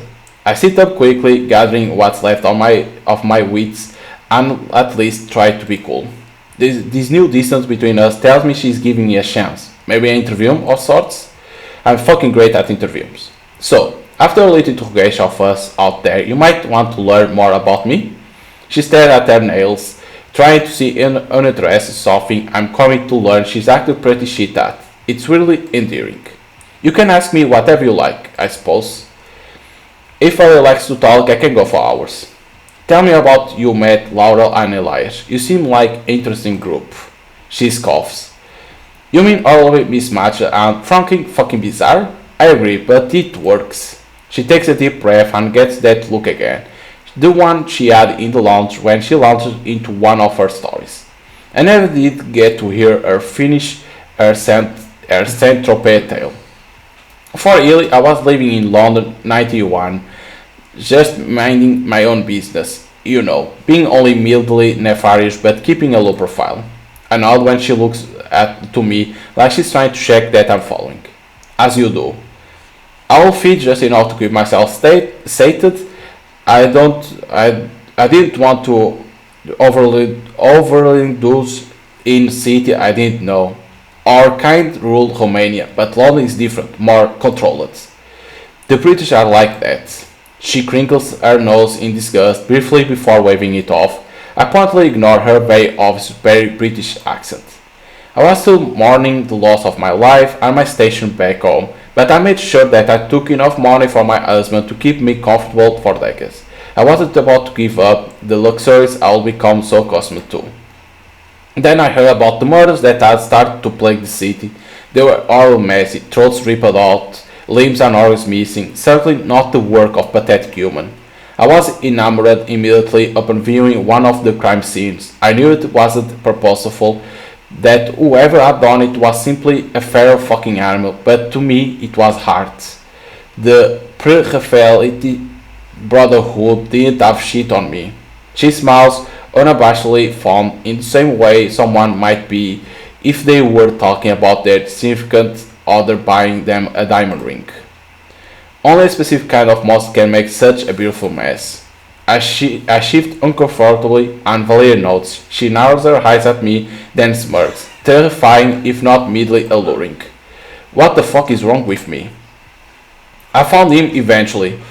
He made it easy for me, of course. It was a disaster waiting to happen, the kind of gorge idiot that will get our kind culled from the city by the hunters if he carried on. When I laid eyes upon him, I knew I had to have him. The moment he curled his fingers around my throat, I think I fell in love.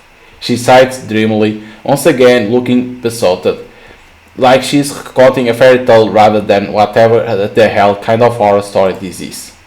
I told him I would help him and teach him how to live like a vampire is expected to. I didn't think he would be interested, but it didn't take long to convince him. How exactly did you convince him? Her tongue flicks out to wet her plump bottom lip. It's easy to notice how dark her eyes get, even with the distance between us. I showed him what he could have if he listened to me like a good boy. I stare at her blankly and she huffs, flicking me on the forehead. Ow! I fucked his brain out, silly goose. Ah, of course. I feel my cheeks eating. Figures it'll be easy to subdue with that. He's a man who enjoys simple pleasures in life. Fucking, fighting, feeding. It's what I like about him the most. That and this huge... An unfiltered squeak leaves my mouth. Valerie looks at me like she's contemplating foregoing story time to skip straight to murder time. I was going to say his big personality. Get your mind out of the gutter, no? I simply do not believe you. She pursed her lips, clearly trying to stifle a smile. And Laurel, when did they come into the picture? Valeria chuckles. Laurel happened a little later. Ilya and I had stayed in London for a few decades and we grew tired of it. His restless thing and I was getting bored of cleaning up the bodies he flooded the city with. So I proposed that we travel a little, see the world. It's hard for our kind, but especially so back then. She curls her lip in disgust, as if she remembered a particularly unpleasant memory. We'll travel by boat, all cooped up in wooden crates like animals when the sun was out. Though we did have fun come nightfall, sailors are very tasty, you know, salty. Plus, it was terribly convenient to get rid of bodies when you're crossing the ocean. Just plop, right into the sea. Bye bye. I feel a bit sadistic when I laugh, but somehow she makes even dumping dead bodies sound charming. That's convenient for sure. She narrows her eyes at me and I feel dumb for forgetting the murderous vampire does not like to be interrupted. We drifted around America for a while and found ourselves in New Orleans. I hadn't seen a place with so many of our kind since I left Romania. It was wonderful, but then that big brainless meat monster couldn't keep his fangs in his fucking mouth. She sighs wistfully again, her gentle tone not quite matching her biting words. We caused chaos, streets ran red with the blood of our victims, it was pure bliss, and then shit got weird. Weird like how? Like Laura weird. Ileana started feeling strange, like something was whispering in our ear and telling us to do and feel illicit things. More illicit than murdering hundreds of people? Firstly, thousands of people, fuck you very much. No judging. She looks to the side as she actually thoughtfully contemplating her response. Incredible. Illicit by your feeble woman definition? Yes, I suppose, but I will living life on my own volition for long enough that I will forgotten what it felt like to be controlled. Controlled? She bites her bottom lip and hums in agreement. Laura is gifted like I am, but in a different way. I can manipulate the mind and make you see things that are not real, but Laurel, he can manipulate emotions, really worm his way into your brain. They mess around in there until you don't know which way is up. I never felt anything quite like it. Elijah and I were so overwhelmed with pleasure on one night that we fucked right there in the square in front of the humans. Inside, we should have charged. It was quite a show. Oh my god.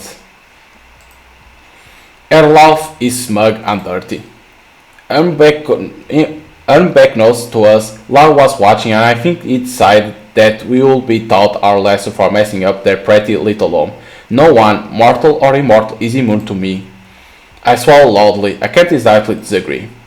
They came out of hiding to introduce themselves and the rest is history. And here we are, centuries later, living in a free bed in Portland with a leaky attic. It's not exactly the life I pictured for us, but it's ours. The world changed in ways we couldn't have anticipated. It's hard for us now, despite humanity being more akin to cattle these days. I can't disagree with that. But the point is that they and I fit together beautifully, especially when it comes to Laurel and I terrorizing Ely, the poor thing. They have taught me so much when I thought I knew it all. She points at me tearfully. Tell me that and you are dead though. Noted, but that's kind of romantic. A vampire love story for the age is novel worthy. Her glare is cutting. If you say so, I do, as a writer, noveless. She really is bad at hiding her feelings.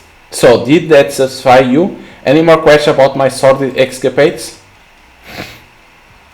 Ask about her abilities, ask her about vampire bonds, what is like living in the modern world. Now, vampire bonds. So how exactly does it work with three of you? I know you said that humans get your kind wrong, but do you have mates, or are just the same as us? She laughs a quick sharp bark. Same as us, that's cute. We might be soulless and our hearts may not beat, but we are still capable of love, even if that love is different from how a woman might experience it. She paused and pursed her lip, her gaze lifting to the ceiling. I suspect she's trying to find the right words to explain so that my tiny human brain understands. Our abilities to love and care for each other is vast, despite all of our darker aspects. A lot of us are nomadic, because we have to be, so finding partners who you tolerate enough to spend centuries with isn't something that comes easily. I snort at the tolerate part, and Valerie bristles, but she's smirking. Yes, tolerate. Believe it or not, we are actually quite fond of each other. I can tell, I just wonder what it's like to be wanted like that. She observes me with a tilted head, her eyes unnervingly bright in the dim. She's seizing me up again, but it feels decidedly less murderous this time. Vampires are driven by their instincts. We feed and fuck and fight, and there is little room for much else. Fucking and fighting, just different verbs with similar structures. I nod furiously. But then, when you do find more, well, you cling to it. She waves her hand dismissals and makes a derisive noise. It's all very complicated. I doubt your tiny human brain could handle it, honestly. I snort again. Maybe she read my mind. I'll kind of like to understand, maybe, if you let me. Valeria sighs deeply and takes my chin in her hand. I think it might be a habit of hers. You ask a lot of me, little bird. Okay, ask about her abilities. You say something about having an ability, like magic powers? Magic powers? I'm not a bloody wizard, but I suppose you could define it as a power. It's nothing just any of us can just learn, but something deeply ingrained in certain select individuals. Some of us don't have any special beyond the usual vampire bullshit. Speed, strength, being smoking hot, and exceptionally good in bed, etc. But then there are special cases like Laura and I who have precious gifts. Not Elias? She pursed her lips, contemplating my question. Elias is special in the sense that he has a terrifying, unquestionable thirst and flies into a blood rage if he gets even remotely excited about the prospect of murder. His senses are impeccable too. As you discover, he can sniff out prey with startling ease. I never see him fail a kill. She sighs dreamily. An impressive beast indeed. I try not to focus too hard on blood rage and force a smile. We haven't quite been able to figure out if he's just like that or if it's an ability. He says he quite enjoyed killing people before he was turned, though, so I guess that could have carried over. Just another of life's many beautiful mysteries, I suppose. Huh, yeah, much to think. Anyway, enough about that brute, it's Valeria time. She flicks her hair over her shoulder dramatically. I have one that humans call cerebrokinesis. Consider my interest highly piqued. A handy little trick indeed, especially when needing to subdue my prey. She grins, fixing me with a pointed stare. Gulp. There are many factors to such a power. Necrosis, sedation, but my favorite is what Ellie calls my mindfuckery. Mindfuckery? She takes a step closer, twirls a strand of her hair around her fingertip. It's anything but coy. I can show you if you like. Closer again, her fingers coming up to curl underneath my chin. She tips my head back slightly. I will be gentle. I have no interest in breaking you. Yet. Despite every single one of my instincts telling me I should probably at least try to have a little interest in self-preservation, the cool touch of her skin against mine is alluring. What do you mean by show you exactly? She shrugs, dropping her hand, but I remain frozen in the position she places me in. Chin tilted in almost submission. She wiggles her fingers like spider legs. Oh, you know, I'll just dip into your consciousness and show you some pretty pictures. Unless it isn't pretty picture you are interested in, of course. I can conjure up anything you desire. Pain, pleasure, fear, a trip to the beach. Just pick your poison. Show me something spooky, show me something sexy. The beach sounds good, I'd rather not. No, something sexy. I swallow loud and fix her with my best bedroom eyes. Give me the sexy shit. She snorts. Typical, just like Laura and Ellie. But lucky for you, this happens to be my strongest area. Close your eyes, kitten. I listen and close them tight, and the effect is instantaneous.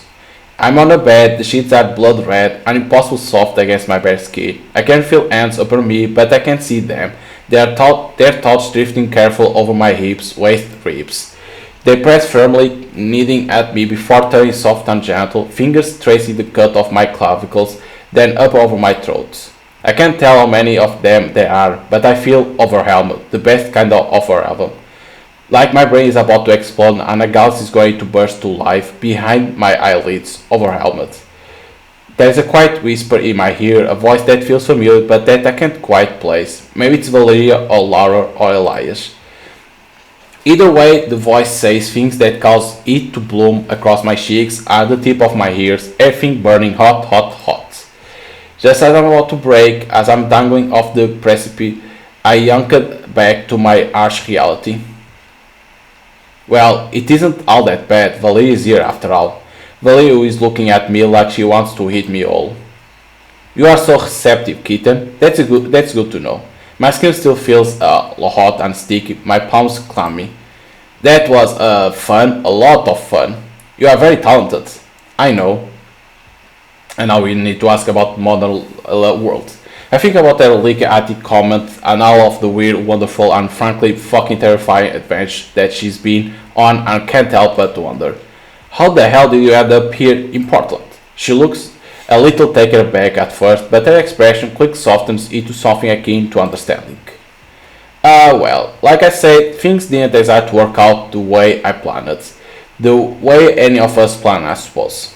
It's precarious being a vampire in this day and age. The court dictates that we have to adhere to their silly, archaic rules and lay low, otherwise we will be eliminated.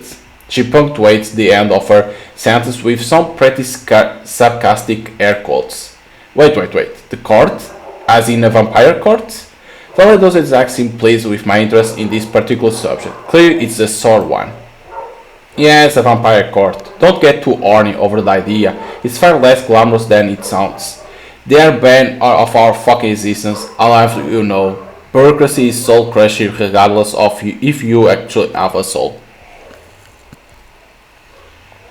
I can feel the annoyance rolling over in waves, and I'm not sure if I have the guts to poke her about it and withers a nod of her brain-shaking tantrums, but my eye is twitching at the prospect of there being a whole entire vampire court in my hometown. Clearly I'm doing a bad job at hiding it because she's narrowing her eyes at me. What's wrong with you? She scoffs loudly, her teeth bared. I've been caught. Oh, for fuck's sake, you are horny over it, aren't you? I offer her a sympathetic grin. I'm just trying to wrap my head around the fact that you have been here, exist among us this whole time. You can't cut me some slack there, right? You spend too much time on the internet, kitten. I can assure you it isn't anything like you have seen in your little movies or your silly books. It's sterile and boring. They exist solely to make our lives hell and keep us in line, which we don't take kindly to, as I'm sure you can guess. Keep you in line? How? You are so strong and powerful. And stubborn, I want to say, but I quite like my head being attached to my body. Sweet of you, but despite how incredibly powerful the three of us are, they are unfortunately far older, far scary vampires than us out in the big bad world. Whoa.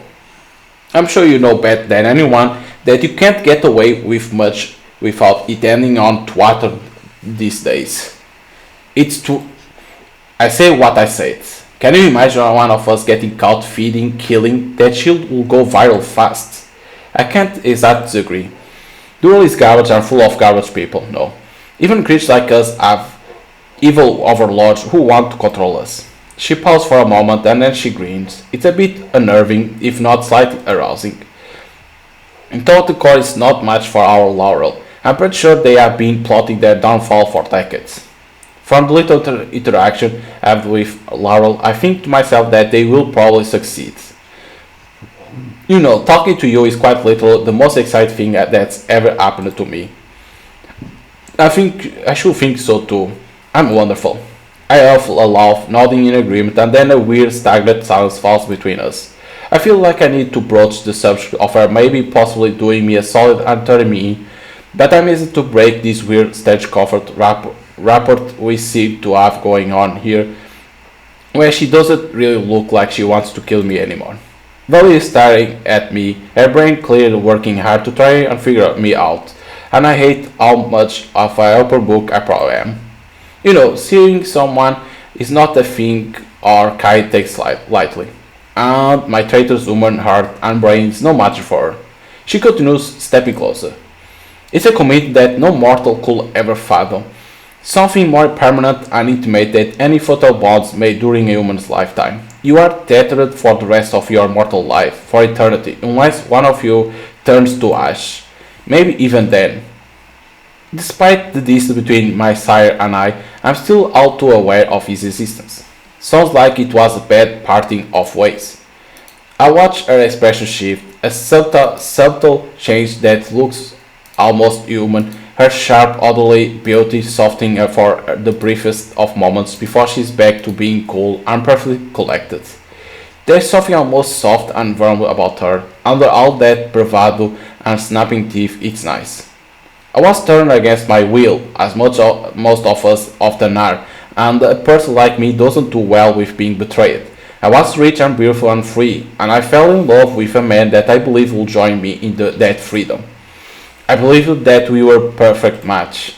And then, Valeria glares at me and I decide to dial down my curiosity. I'm trying to get lucky here, not straight up murder. And then, that bastard goes and kills me on our fucking wedding night. She bares her slender throat with a tip of her head and a sly smile before grabbing my wrist and yanking me closer. It's a bit late to play coy, you can touch. It's invisible to the naked eye, but when she guides my hand to her neck and I carefully run my fingers over her cool skin, I feel the razor long healed scar. I can't help but shudder. Whoa! Teeth sharp and unforgiving. The scar is messy and deep, and clearly her sire showed her little mercy in her final moments of mortality. He loved me and I loved him, even after what he did. And I could never forgive him for taking the choice away from me, but for not even giving me one in the first place. She releases me and lets her hair fall back over her shoulder. Tears all begin to bleed into wine eventually. You watch your family die, all while you remain unmoored, just existing somewhere in between. Are you prepared for that? To watch your loved ones with her and die? And to be tethered to me for the rest of time? Her smirk is devilish. Let me save only on the other, like this, because then I want to try the other. So I gotta say I'm fucking ready. My heart is hammering in my chest, ready to quite a little burst out of my ribcage alien style. Is this really happening? I'm so fucking ready. I've never been more ready for anything in my life. I'm impressed. I can't detect even an ounce of hesitation on you. She grabs my chin tightly, leaning into her run her nose along the edge of my jaw. I shudder from head to toe. Before they die, humans tend to reek of fear and dread. It's exhilarating, but while she pulls away just enough for her to make sure I can look deep into her eyes, she bites on her bottom lip. You smell like excitement.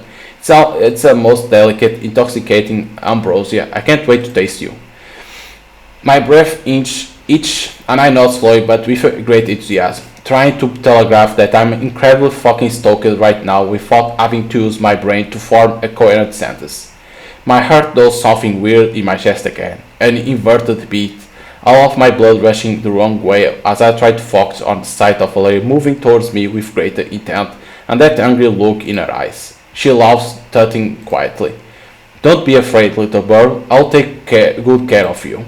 Stupid of me forget she can hear the way the organ is little trying to pound its way out of my body, my ribcage ready to split up and let everything vital pour out onto her nice silk bed sheets. I bet they cost a lot of money. She tilts her head, a sharp smile cutting her perfect face in two as she reaches out and curls cold fingers around my wrists. She feels the bumps of my veins and delicate bones with the pad of her thumb, and I think it might be the horniest thing I ever experienced. I promise to make you feel good first. First? Well, yes, before Dole killing you apart. Shit. Right, that. Killing me there bring me back as your favorite new immortal partner? She sneaks and boops me on the nose with her fingertip. Oh, cute. You are cute. That's not exact an answer, but okay. Well, I guess there's no going back now. I'm just glad I'm going out this way, and if she refrains from fully murdering me, we'll have a nice experience to look back on together. Your heart is beating so fast, like a little rabbit. It's so noisy. She brings my wrist to her mouth, brushing her lips over my pulse point. I can see the white of her fangs, the thread of them making my toes curl, and then she licks a wet stripe along my skin, stopping at the heel of my hand to apparently savor the taste. You taste sweet, like honey. Is that a good thing? Her answer laugh makes me flinch, and she quick to grab my other wrist as she settles over me, her tights astride my waists. She's petite in stature, but there is nothing small about Valeria. She looms, filling the room with almost oppressive presence, even when standing beside a physical giant like Elias or something like Laura who can cut you to the core with just a look. Her dress rides up her legs as she shifts on top of me, already leaving little to the imagination, but the way the fabric pulls at the curve of her hips makes my mouth water. I'll reach out and touch her if she wasn't pinning my wrists above my head. But then I can't exactly bring myself to be mad about that. Stay. I nod. I have no interest in obeying her. Now, tell me what you want, kitten. Use your imagination. I want you to fuck me and turn me. I want to spice it up, cuff me. Just make me like you, please. Let's try the first one. There's a lot of choice in here. Let me save them two in here. Let's say it first. I want you to fuck me, and then I want you to turn me. Maybe make me like you, please. Her cool hands slide on my clothes. Her head tilted as she carefully observes every little shift and twitch of my body. My abdomen dips under curious fingertips that walk a path up and over my sternum. It's been a while since I have been with a human. You are all warm and fragile. It will take so little to break you. Break me. She laughs again, a more condescending noise this time, her dark hair falling over her shoulders as she leans closer. Our nose brush. Let's get you out of these pesky clothes, shall we? Fuck yes. Fuck yes. I said it 2 times. Her commanding palms placed flat against my shoulder. It's a wordless command to stay down. She smirks slightly, feeling the way my heart stutters beneath her touch. I look up at her with a dazed sort of need and feel emboldened as I place my hand upon her bare thighs. You can touch me wherever you like. I groan as she leans in and nips at the soft flesh of my throat, the vague promise of fang driving me fucking crazy. I've always been into the idea of being bitten by a vampire, in theory, but that was when I thought they were nothing more than a figment of the population imagination, something that I live only on page or movie and TV screens. Knowing that they are real and having one directly above me, intended to fuck me and bite me, is a whole other story. Those fakers could never hold a candle to the real thing. Such a lovely specimen. Her clever fingers walk down on my abdomen at a gradual slow pace, finally settled between my thighs, and I swear I see God, or maybe the devil, when she finally touched me where I need it most. I try to catch my breath between the not-so-jet waves of pleasure as we move together, Valeria intently whispering filth in my ear like she intends to kill me with dirty talk instead of fangs. Her grip on my face tightens and my eyes fly open when I feel her leaning close enough for our nose to brush. Look at me, kitten, and don't stop looking. Looking at her is a problem, big one, because I'm desperately clinging to every ounce of sanity that I have left, and it still isn't enough to survive her. She gives my face another jerk, snapping me back to reality. Understand? Her voice wraps around my throat, filling my lungs like smoke. I nod muttily, past the point of coherence, of making any sense whatsoever. Good. Every part of me is lit up and turned on, my blood rushing fast and hot, and there is a distinct feeling rising from the darkest depths of my stomach. It curls at the base of my spine and squeezes. I know my time has come. Valeria pushes her tongue into my mouth until I'm choking on the reminder of my sentence. Don't be cliché, kitten. You don't need to say, I can smell it on you, can't taste it. I'm impressed that you last this long. I make a weird noise that I hope don't remember later, if I ever have later. It bodes well for me that my feeble woman stamina impress you. She laughs, and the sound makes my toes curl, her eyes dark and reverent and swallowing me whole. She knows exactly when I'm about to fall over the precipice. I've been desperately clinging to. She leans in and presses her lips to mine, hard enough to brand sheet shape against my skin. I let go and I'm free falling. I come gasping, Valeria swallowing the salts, even making some of her own, and then she has her fangs at my throat. As the sharp points out of her teeth pierce my flesh, I feel a white hot burst of pain, the kind you get if you curl your fingers around a scalding pan straight out the oven, but then it's gone. It hurts still, but the pain bleeds into something verging on pleasure. It spreads through me, warm and tingly, not much unlike the feeling I've just experienced. I furrow my brow and I try my hardest to stay lucid as she drinks, my numb fingers sinking into her silky hair to have something to anchor me. The noise she makes are sensual, little whimpers and grows muffled by the thick glut of blood that slides down her throat. I still have the brave power to say that is the hottest thing I ever experienced, and I just fucked a vampire. Valeria shudders and pulls back her eyes wide and glittering as a line of blood, my blood, trickles down her chin. Well, look at that artwork. This one of CGs, they have 4 CGs, this one of them. Jesus, that's well done. Fuck. She presses her fingers to her skin to stem the trail, catching the liquid before messily pushing as much of it into her mouth as she can. She sucks her digits clean. Like cherries, ripe ones, better than I anticipated. She licks up the red from her teeth and smirks down at me, and my dying heart stutters in my chest. Now, time for dessert. She bites into her wrist, 2 perfect punctures on that drip a deep, dark red, the most perfect little beads surfacing on her pale skin. She presses it to my mouth, and the taste of copper bursts against my tongue. It's cold. Instantly, I drink until she pulls away, apparently satisfied. Good night, little bird. See you on the other side. I feel a hand brush over my eyes, her touch fatal light. Everything goes dark. The tingling in my limbs gets strong and death feels a lot nicer than I anticipated. In fairness, I just came my brains out, so I'll say it was pretty good curtain call. I know how this goes. Dizziness, nausea, blood vessels constrict as the body tries to compensate for its loss. But this is different. Maybe it was the blood that Valeria fed me, like some kind of morbid vampire ibuprofen. Takes chew on full stomach before dying and wake up eternally hot. She's still touching me, her cool fingertips tracing the shape of my lips and brushing over my eyelash where they fan against my cheeks. I wonder if she's helping me through it. It's intimate. It feels like the start of something. The pain begins to reach a fever pitch as my body readies itself for the transformation. But her little lips are at my ear before I lose consciousness. Her voice breathy and sweet, gentle in a way it wasn't before. I can't wait to see what kind of monster you'll become. I feel a strange sense of peace through the pain as it peaks and tapers into numbness, and I let go. I let myself fade away. See you on the side. Part 4. Rebirth.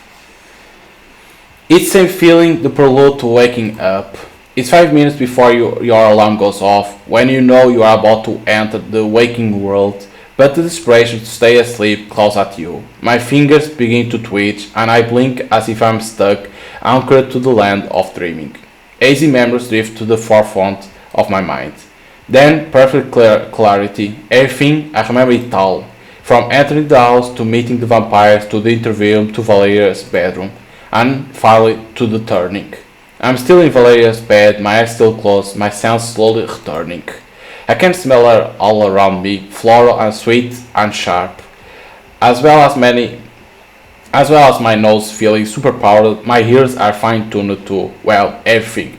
I can hear the skittering of animals outside, the gentle chatter of humans down the street. And then I realize that there is also a couple of things I can no longer feel, once vital things. The most vital of all, my heart, is dead. I'm hyper aware of it in my chest, and it feels heavy despite its dormancy. A gentle reminder of my new state of being, I suppose. There's also a distinct coldness to me, from my bones to my skin, though it isn't the same as being caught in the snow and left to thaw. It's just a strange prickling awareness. All things considered, this feels like a peaceful sort of awakening. There might be a distant memory of pain and screaming, of my body dying and rebuilding itself, or while I was stuck somewhere in between, but it doesn't haunt me. Maybe it's tucked away for keeps. I take a moment to embrace it all, and then I feel a finger poking at my cheek. Hey! I hear a quiet, dirty laugh, and I'm suddenly all too aware of a body beside me. Valeria. She's lying flush against me, her body temperature now feeling strangely normal, if not a little warmer than my own. I suppose that technically I'm a freshly risen corpse. Cool. Wake up, sleepyhead. I groggily open my eyes when I hear her voice. My eyelids feel heavy and my head is troubling, like I'm surfing through the worst hangover in the history of everything, but the sight of Valeria soothes away the ache. Leaning over, she pressed her crimson lips to my ear, her voice deepened down low. Good night, no, and happy death day. Night? How long I was out? You die, little bird. It takes some time for the boy to recover from that. You were out for about 3 days, give or take, not bad. I've seen some take up to a week to turn fully. As I shift on covers, I focus my attention on my arms, more specifically that they are crossed over my chest, like I'm a poor facsimile of those dramatized move bumps she scoffs at. I lower my eyes at her, trying to desperately not to smile. Really? You are the one so enamored with all those silly vampire tales, kitten. Besides, I was bored. I had to entertain myself somehow. Her pot shifts into a smirk. I pause for a moment to take her in where she lodged beside me, and if they were still able, I think my cheeks will be eating. The incredible flimsy lingerie that she is wearing leaves little to the imagination, and for that I'm incredibly thankful. It even has sparkles. It feels like I'm seeing her for the first time in high definition. She is even more beautiful than my feeble human eyes could possibly ever comprehend. She has a glass of red wine, expensive and old, my new nose tells me, in one hand, and the other clutched an indecent-looking novel titled First Bite. The cover is adorned with a particularly lewd illustration of a vampire showing down on a half-naked woman who looks a little too pleased about it. I can relate. A vampire romance novel? Is it good? You are absolutely not in the position to judge me. Did dying make you forget that you write cryptid erotica, sweet thing? Fair point. Can I at least see this synopsis? Can't have my sire reading subpar smooth. I move my hand to reach for the book and I see that my other dark clothes have been replaced by a black silk robe. It even has fluffy sleeves. Before I can question it, Valeria speaks. It looks adorable on you. I stare at her for a hot minute before I remember her tricky little mind fuckery powers. Thanks, I think you are incredible. Welcome. You are incredible welcome. Now, do you feel up to taking your new body for a spin? Close your eyes, baby, thanks. I nod an oblique without hesitation. Hi, Laurel, enter. Open. Laurel and Elish are standing in front of me, and if I had to guess, they were probably lurking outside and doing some very casual vampire eavesdropping. Valeria asks us to assist with gently easing you into the fold. What the Laurel said. So what does that entail exactly? Valeria sets aside a book and the glass of wine and stands to join the other two. We plan a little surprise for you. I love surprise. The three of them grin at me, sharp teeth on display. It's slightly unnerving. I nod my eyes at them, feeling less enthusiastic suddenly. Please don't bring any woman for me to stuck on. Cool it, baby, thanks. It's nothing like that yet. If it's your first day as a vampire, and Valeria nods to both Elias and Laurel, and all three of them pull something from behind their backs and place it on their heads. A party. Fucking party hats with rainbows on. They also are holding colorful party poopers. This is the best birthday party. If my heart could beat, I think it would be pounding double time. The fact that they did this for me, that they all look so happy. It feels like I'm really part of their family, like they are proud of me. I really hope vampires don't cry blood. I guess I'm about to find out. Happy birthday, no! After our little celebration, Valeria escorts Laura and Elias out of her room to give them a moment to compose myself. I walk around trying to get used to driving this hot new immortal body. I stare down at my palms, my skin flawless, if not a little pastier than its usual O. I poke my fangs with my tongue, feeling the newly sharpened points. Valeria said they will get bigger in time, and she seems to find great pleasure in calling me baby fangs. I dig it. I'm actually a vampire, a real life blood-sucking fiend. Dracula and I are partially the same. Ish. Saying the words out loud makes it feel real, and I know what I want to do next. Thinking of Elias, Valeria and Laura standing together, it hits me that my entire life has changed in a ways I couldn't possibly fathom. Everything I thought I knew, all the things I held dear, all of that's behind me now. And yet, the thought is strangely appealing. My stomach flutters and my chest tightens, but tears that spring to my eyes don't feel like any sort of grief at all. It feels like a new beginning, and just maybe, belonging. I wandered downstairs and found myself back where I started, in the foyer. The portrait of nasty Danish feels no less threatening, though, despite my newfound immortality.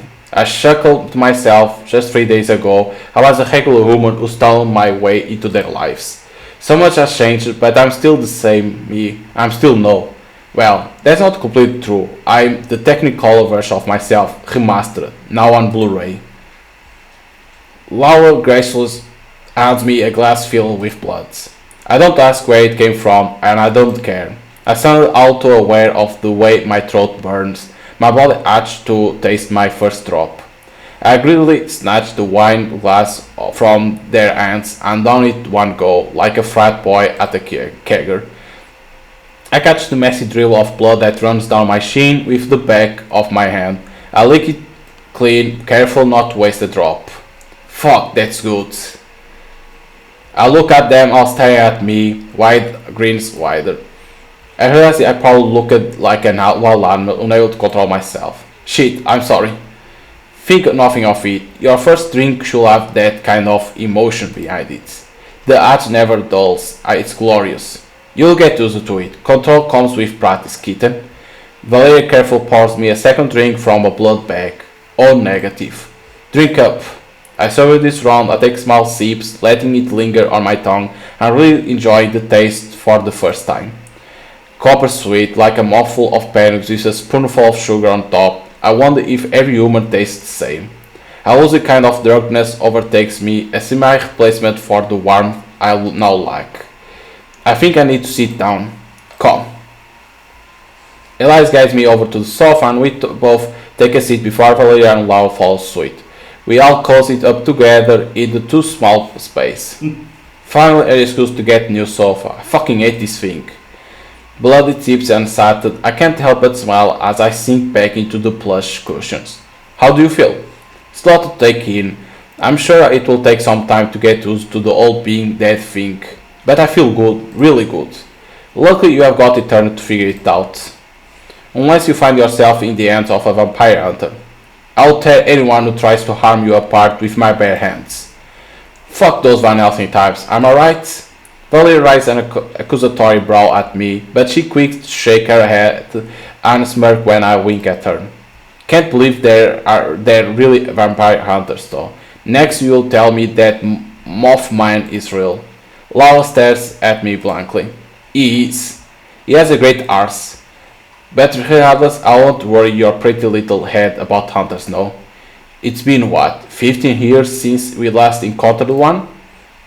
The last vampire hunter that dared to enter the city of Portland didn't last very long. We destroyed them without even breaking a sweat. Pathetic.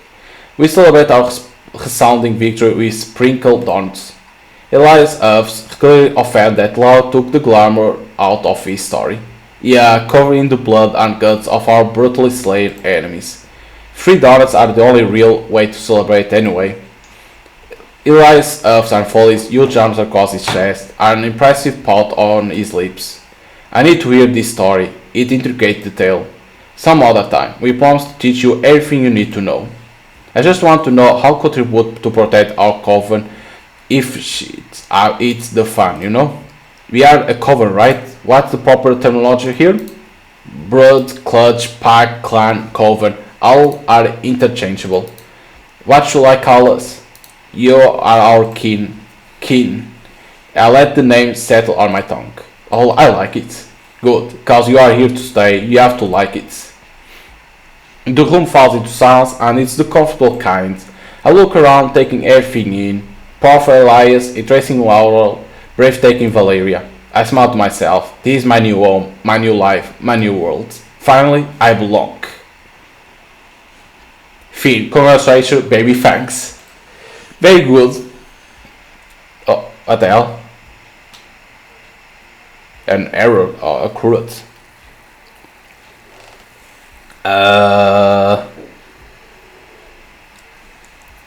Or is this to happen? Ignore?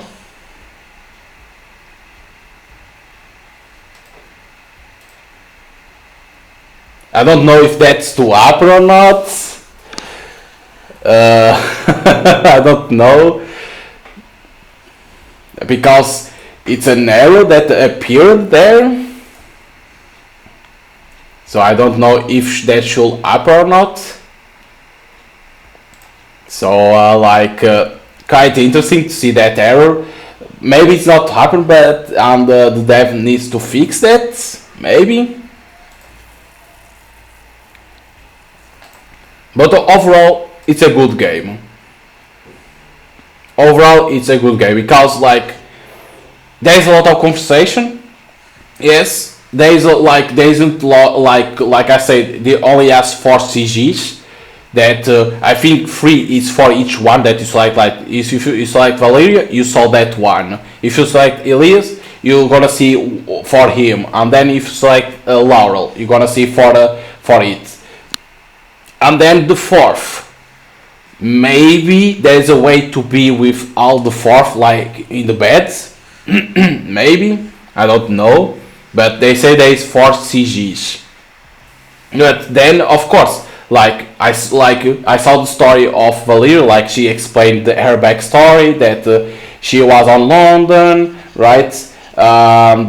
She was going to marry with someone, and that that someone was a vampire and killed her, right? Transform her into vampire, and let her be in there. Then she met Elias. Right, she met Elias. She said that she could help him, and he was always killing people. And then Laura appeared like she had a power that was too strong for them because she can do something on the minds. And then they came to Portland, and they were together, but the problem was that they were bored or important because they didn't have nothing to do, and because there is a vampire court. So, and we appearing made something new. But overall, it's a good game. For the first projects and a small indie team, it's good. You could say, I have to say, CG. When they show that CG, I think I can see in here gallery. Yeah, because we have these, so we have here 4, but why this one? Okay, so I understand.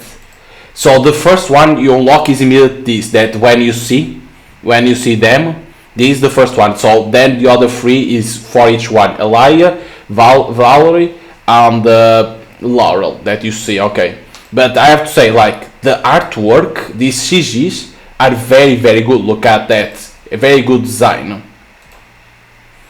These are the deaths, you can see the all dead ends that you got. You can see that is 26, and you need to discover how to get all 26. That makes the game to be a lot of replayability, and thumbs up for that. A lot of replayability to try to find all the dead ends, of course. In terms of CGs, like I said, it's a small indie team. There is only 4. like I said, the three were going to be for each character. I didn't knew what was the first, but the first one will be is this, because it shows that they know how to do the artwork, they know how to do it, and thumbs up for that. And even when you are seeing the characters, like they are talking to you in the house, it's well designed too. It's nothing like weird, nothing like that. It's well designed. Like you can even see in here the art that they have. They know how to draw. Now the problem is that okay, there is a lot of CG because they are a small team. What I hope is that they continue making more games. They don't like try to go for other type of genres. I hope they continue making more visual novels because they have like they know what to do. They are doing like the artwork, the CGs. They know what they are doing because like the story is good. Like we are someone that likes about the how you can say it's someone that likes vampires and he finds someone vampires and you want to become one of them. Of course you can try to run, right, but you'll die, of course. It's what is about the story. You want to become one of the vampires, but you need to be careful with the choice, of course. Like if you say something wrong, you're gonna die. If you say something good, you're gonna become one of vampires, but then you can select who you want to be with, like to be your, like they say, sire. I think it's like that you pronounce sire. Like then you can go for Laura to see maybe they're gonna tell their backstory. You're gonna go for Eliel. You're gonna say his backstory to understand more about them. But overall, like the story is interesting because you have a lot of routes, a lot of paths to try to go. Try to see their backstory. That's always good to have because you don't know nothing about them, and when you are with them you're gonna be able to know their backstory. Always good. CGs, it's only 4, but at the same time you need to understand it's a small indie team, and we need to understand that when it's a small indie team they can't have a lot of CGs, but at least the CGs are very very good, and at the same time their artwork, like when you are talking with the characters like that, they are good. They aren't like something bad. They are good, so thumbs up for that. Longevity, like they say, to find all to see all the routes and to get all dead ends. It's 4 hours gameplay, so thumbs up. You don't get bored. You can try it fast. You can skip. There is a button to skip the story, so not bad at all too. Thumbs up for that. Now it's like they need to like they release this, receive the feedback, and then try to continue making games. Do not give up. Try to find some publisher to help themselves, because don't forget they are putting their own money onto the game. So what next thing that they need to do is try to find a publisher to publish their games, like that they have helped to make new games, and even better to try to progress, like they can continue making visual novels. I will enjoy that. Like you can see that they have they know how to draw, so good artwork they have, so it's nothing bad to continue with visual novels. But if they want to go for other type of games, they can, but I will say try to find a publisher to help you to continue making more games. I will say that. But overall, it's a good game. The story is easy to understand. Everything you can save, then load, skip. They have everything that you need for a visual novel. And like I always say, visual novels between 2 to 4 hours. If they have multiple endings, put 2 to 4 hours to be able to see everything. Like that the player can see everything and give a good feedback. Of course I am not gonna see everything because I don't want to spoil everything for other people, because like that people get spoiled. But overall, good game. It was what I was expecting. Seeing the Steam page, you understand everything what is gonna be, and I'm happy with the game. So if you guys are big fans of visual novels, I'll say go to Steam. It's already available, first bite, and you're gonna enjoy the game. if you are not a big fan of visual novel, I'll say give it a try, because you're gonna enjoy the game, because there is dead ends, and you have a lot of multiple enemies to fight, and at the same time to see all the CGs that the game has. So hope you guys enjoy it.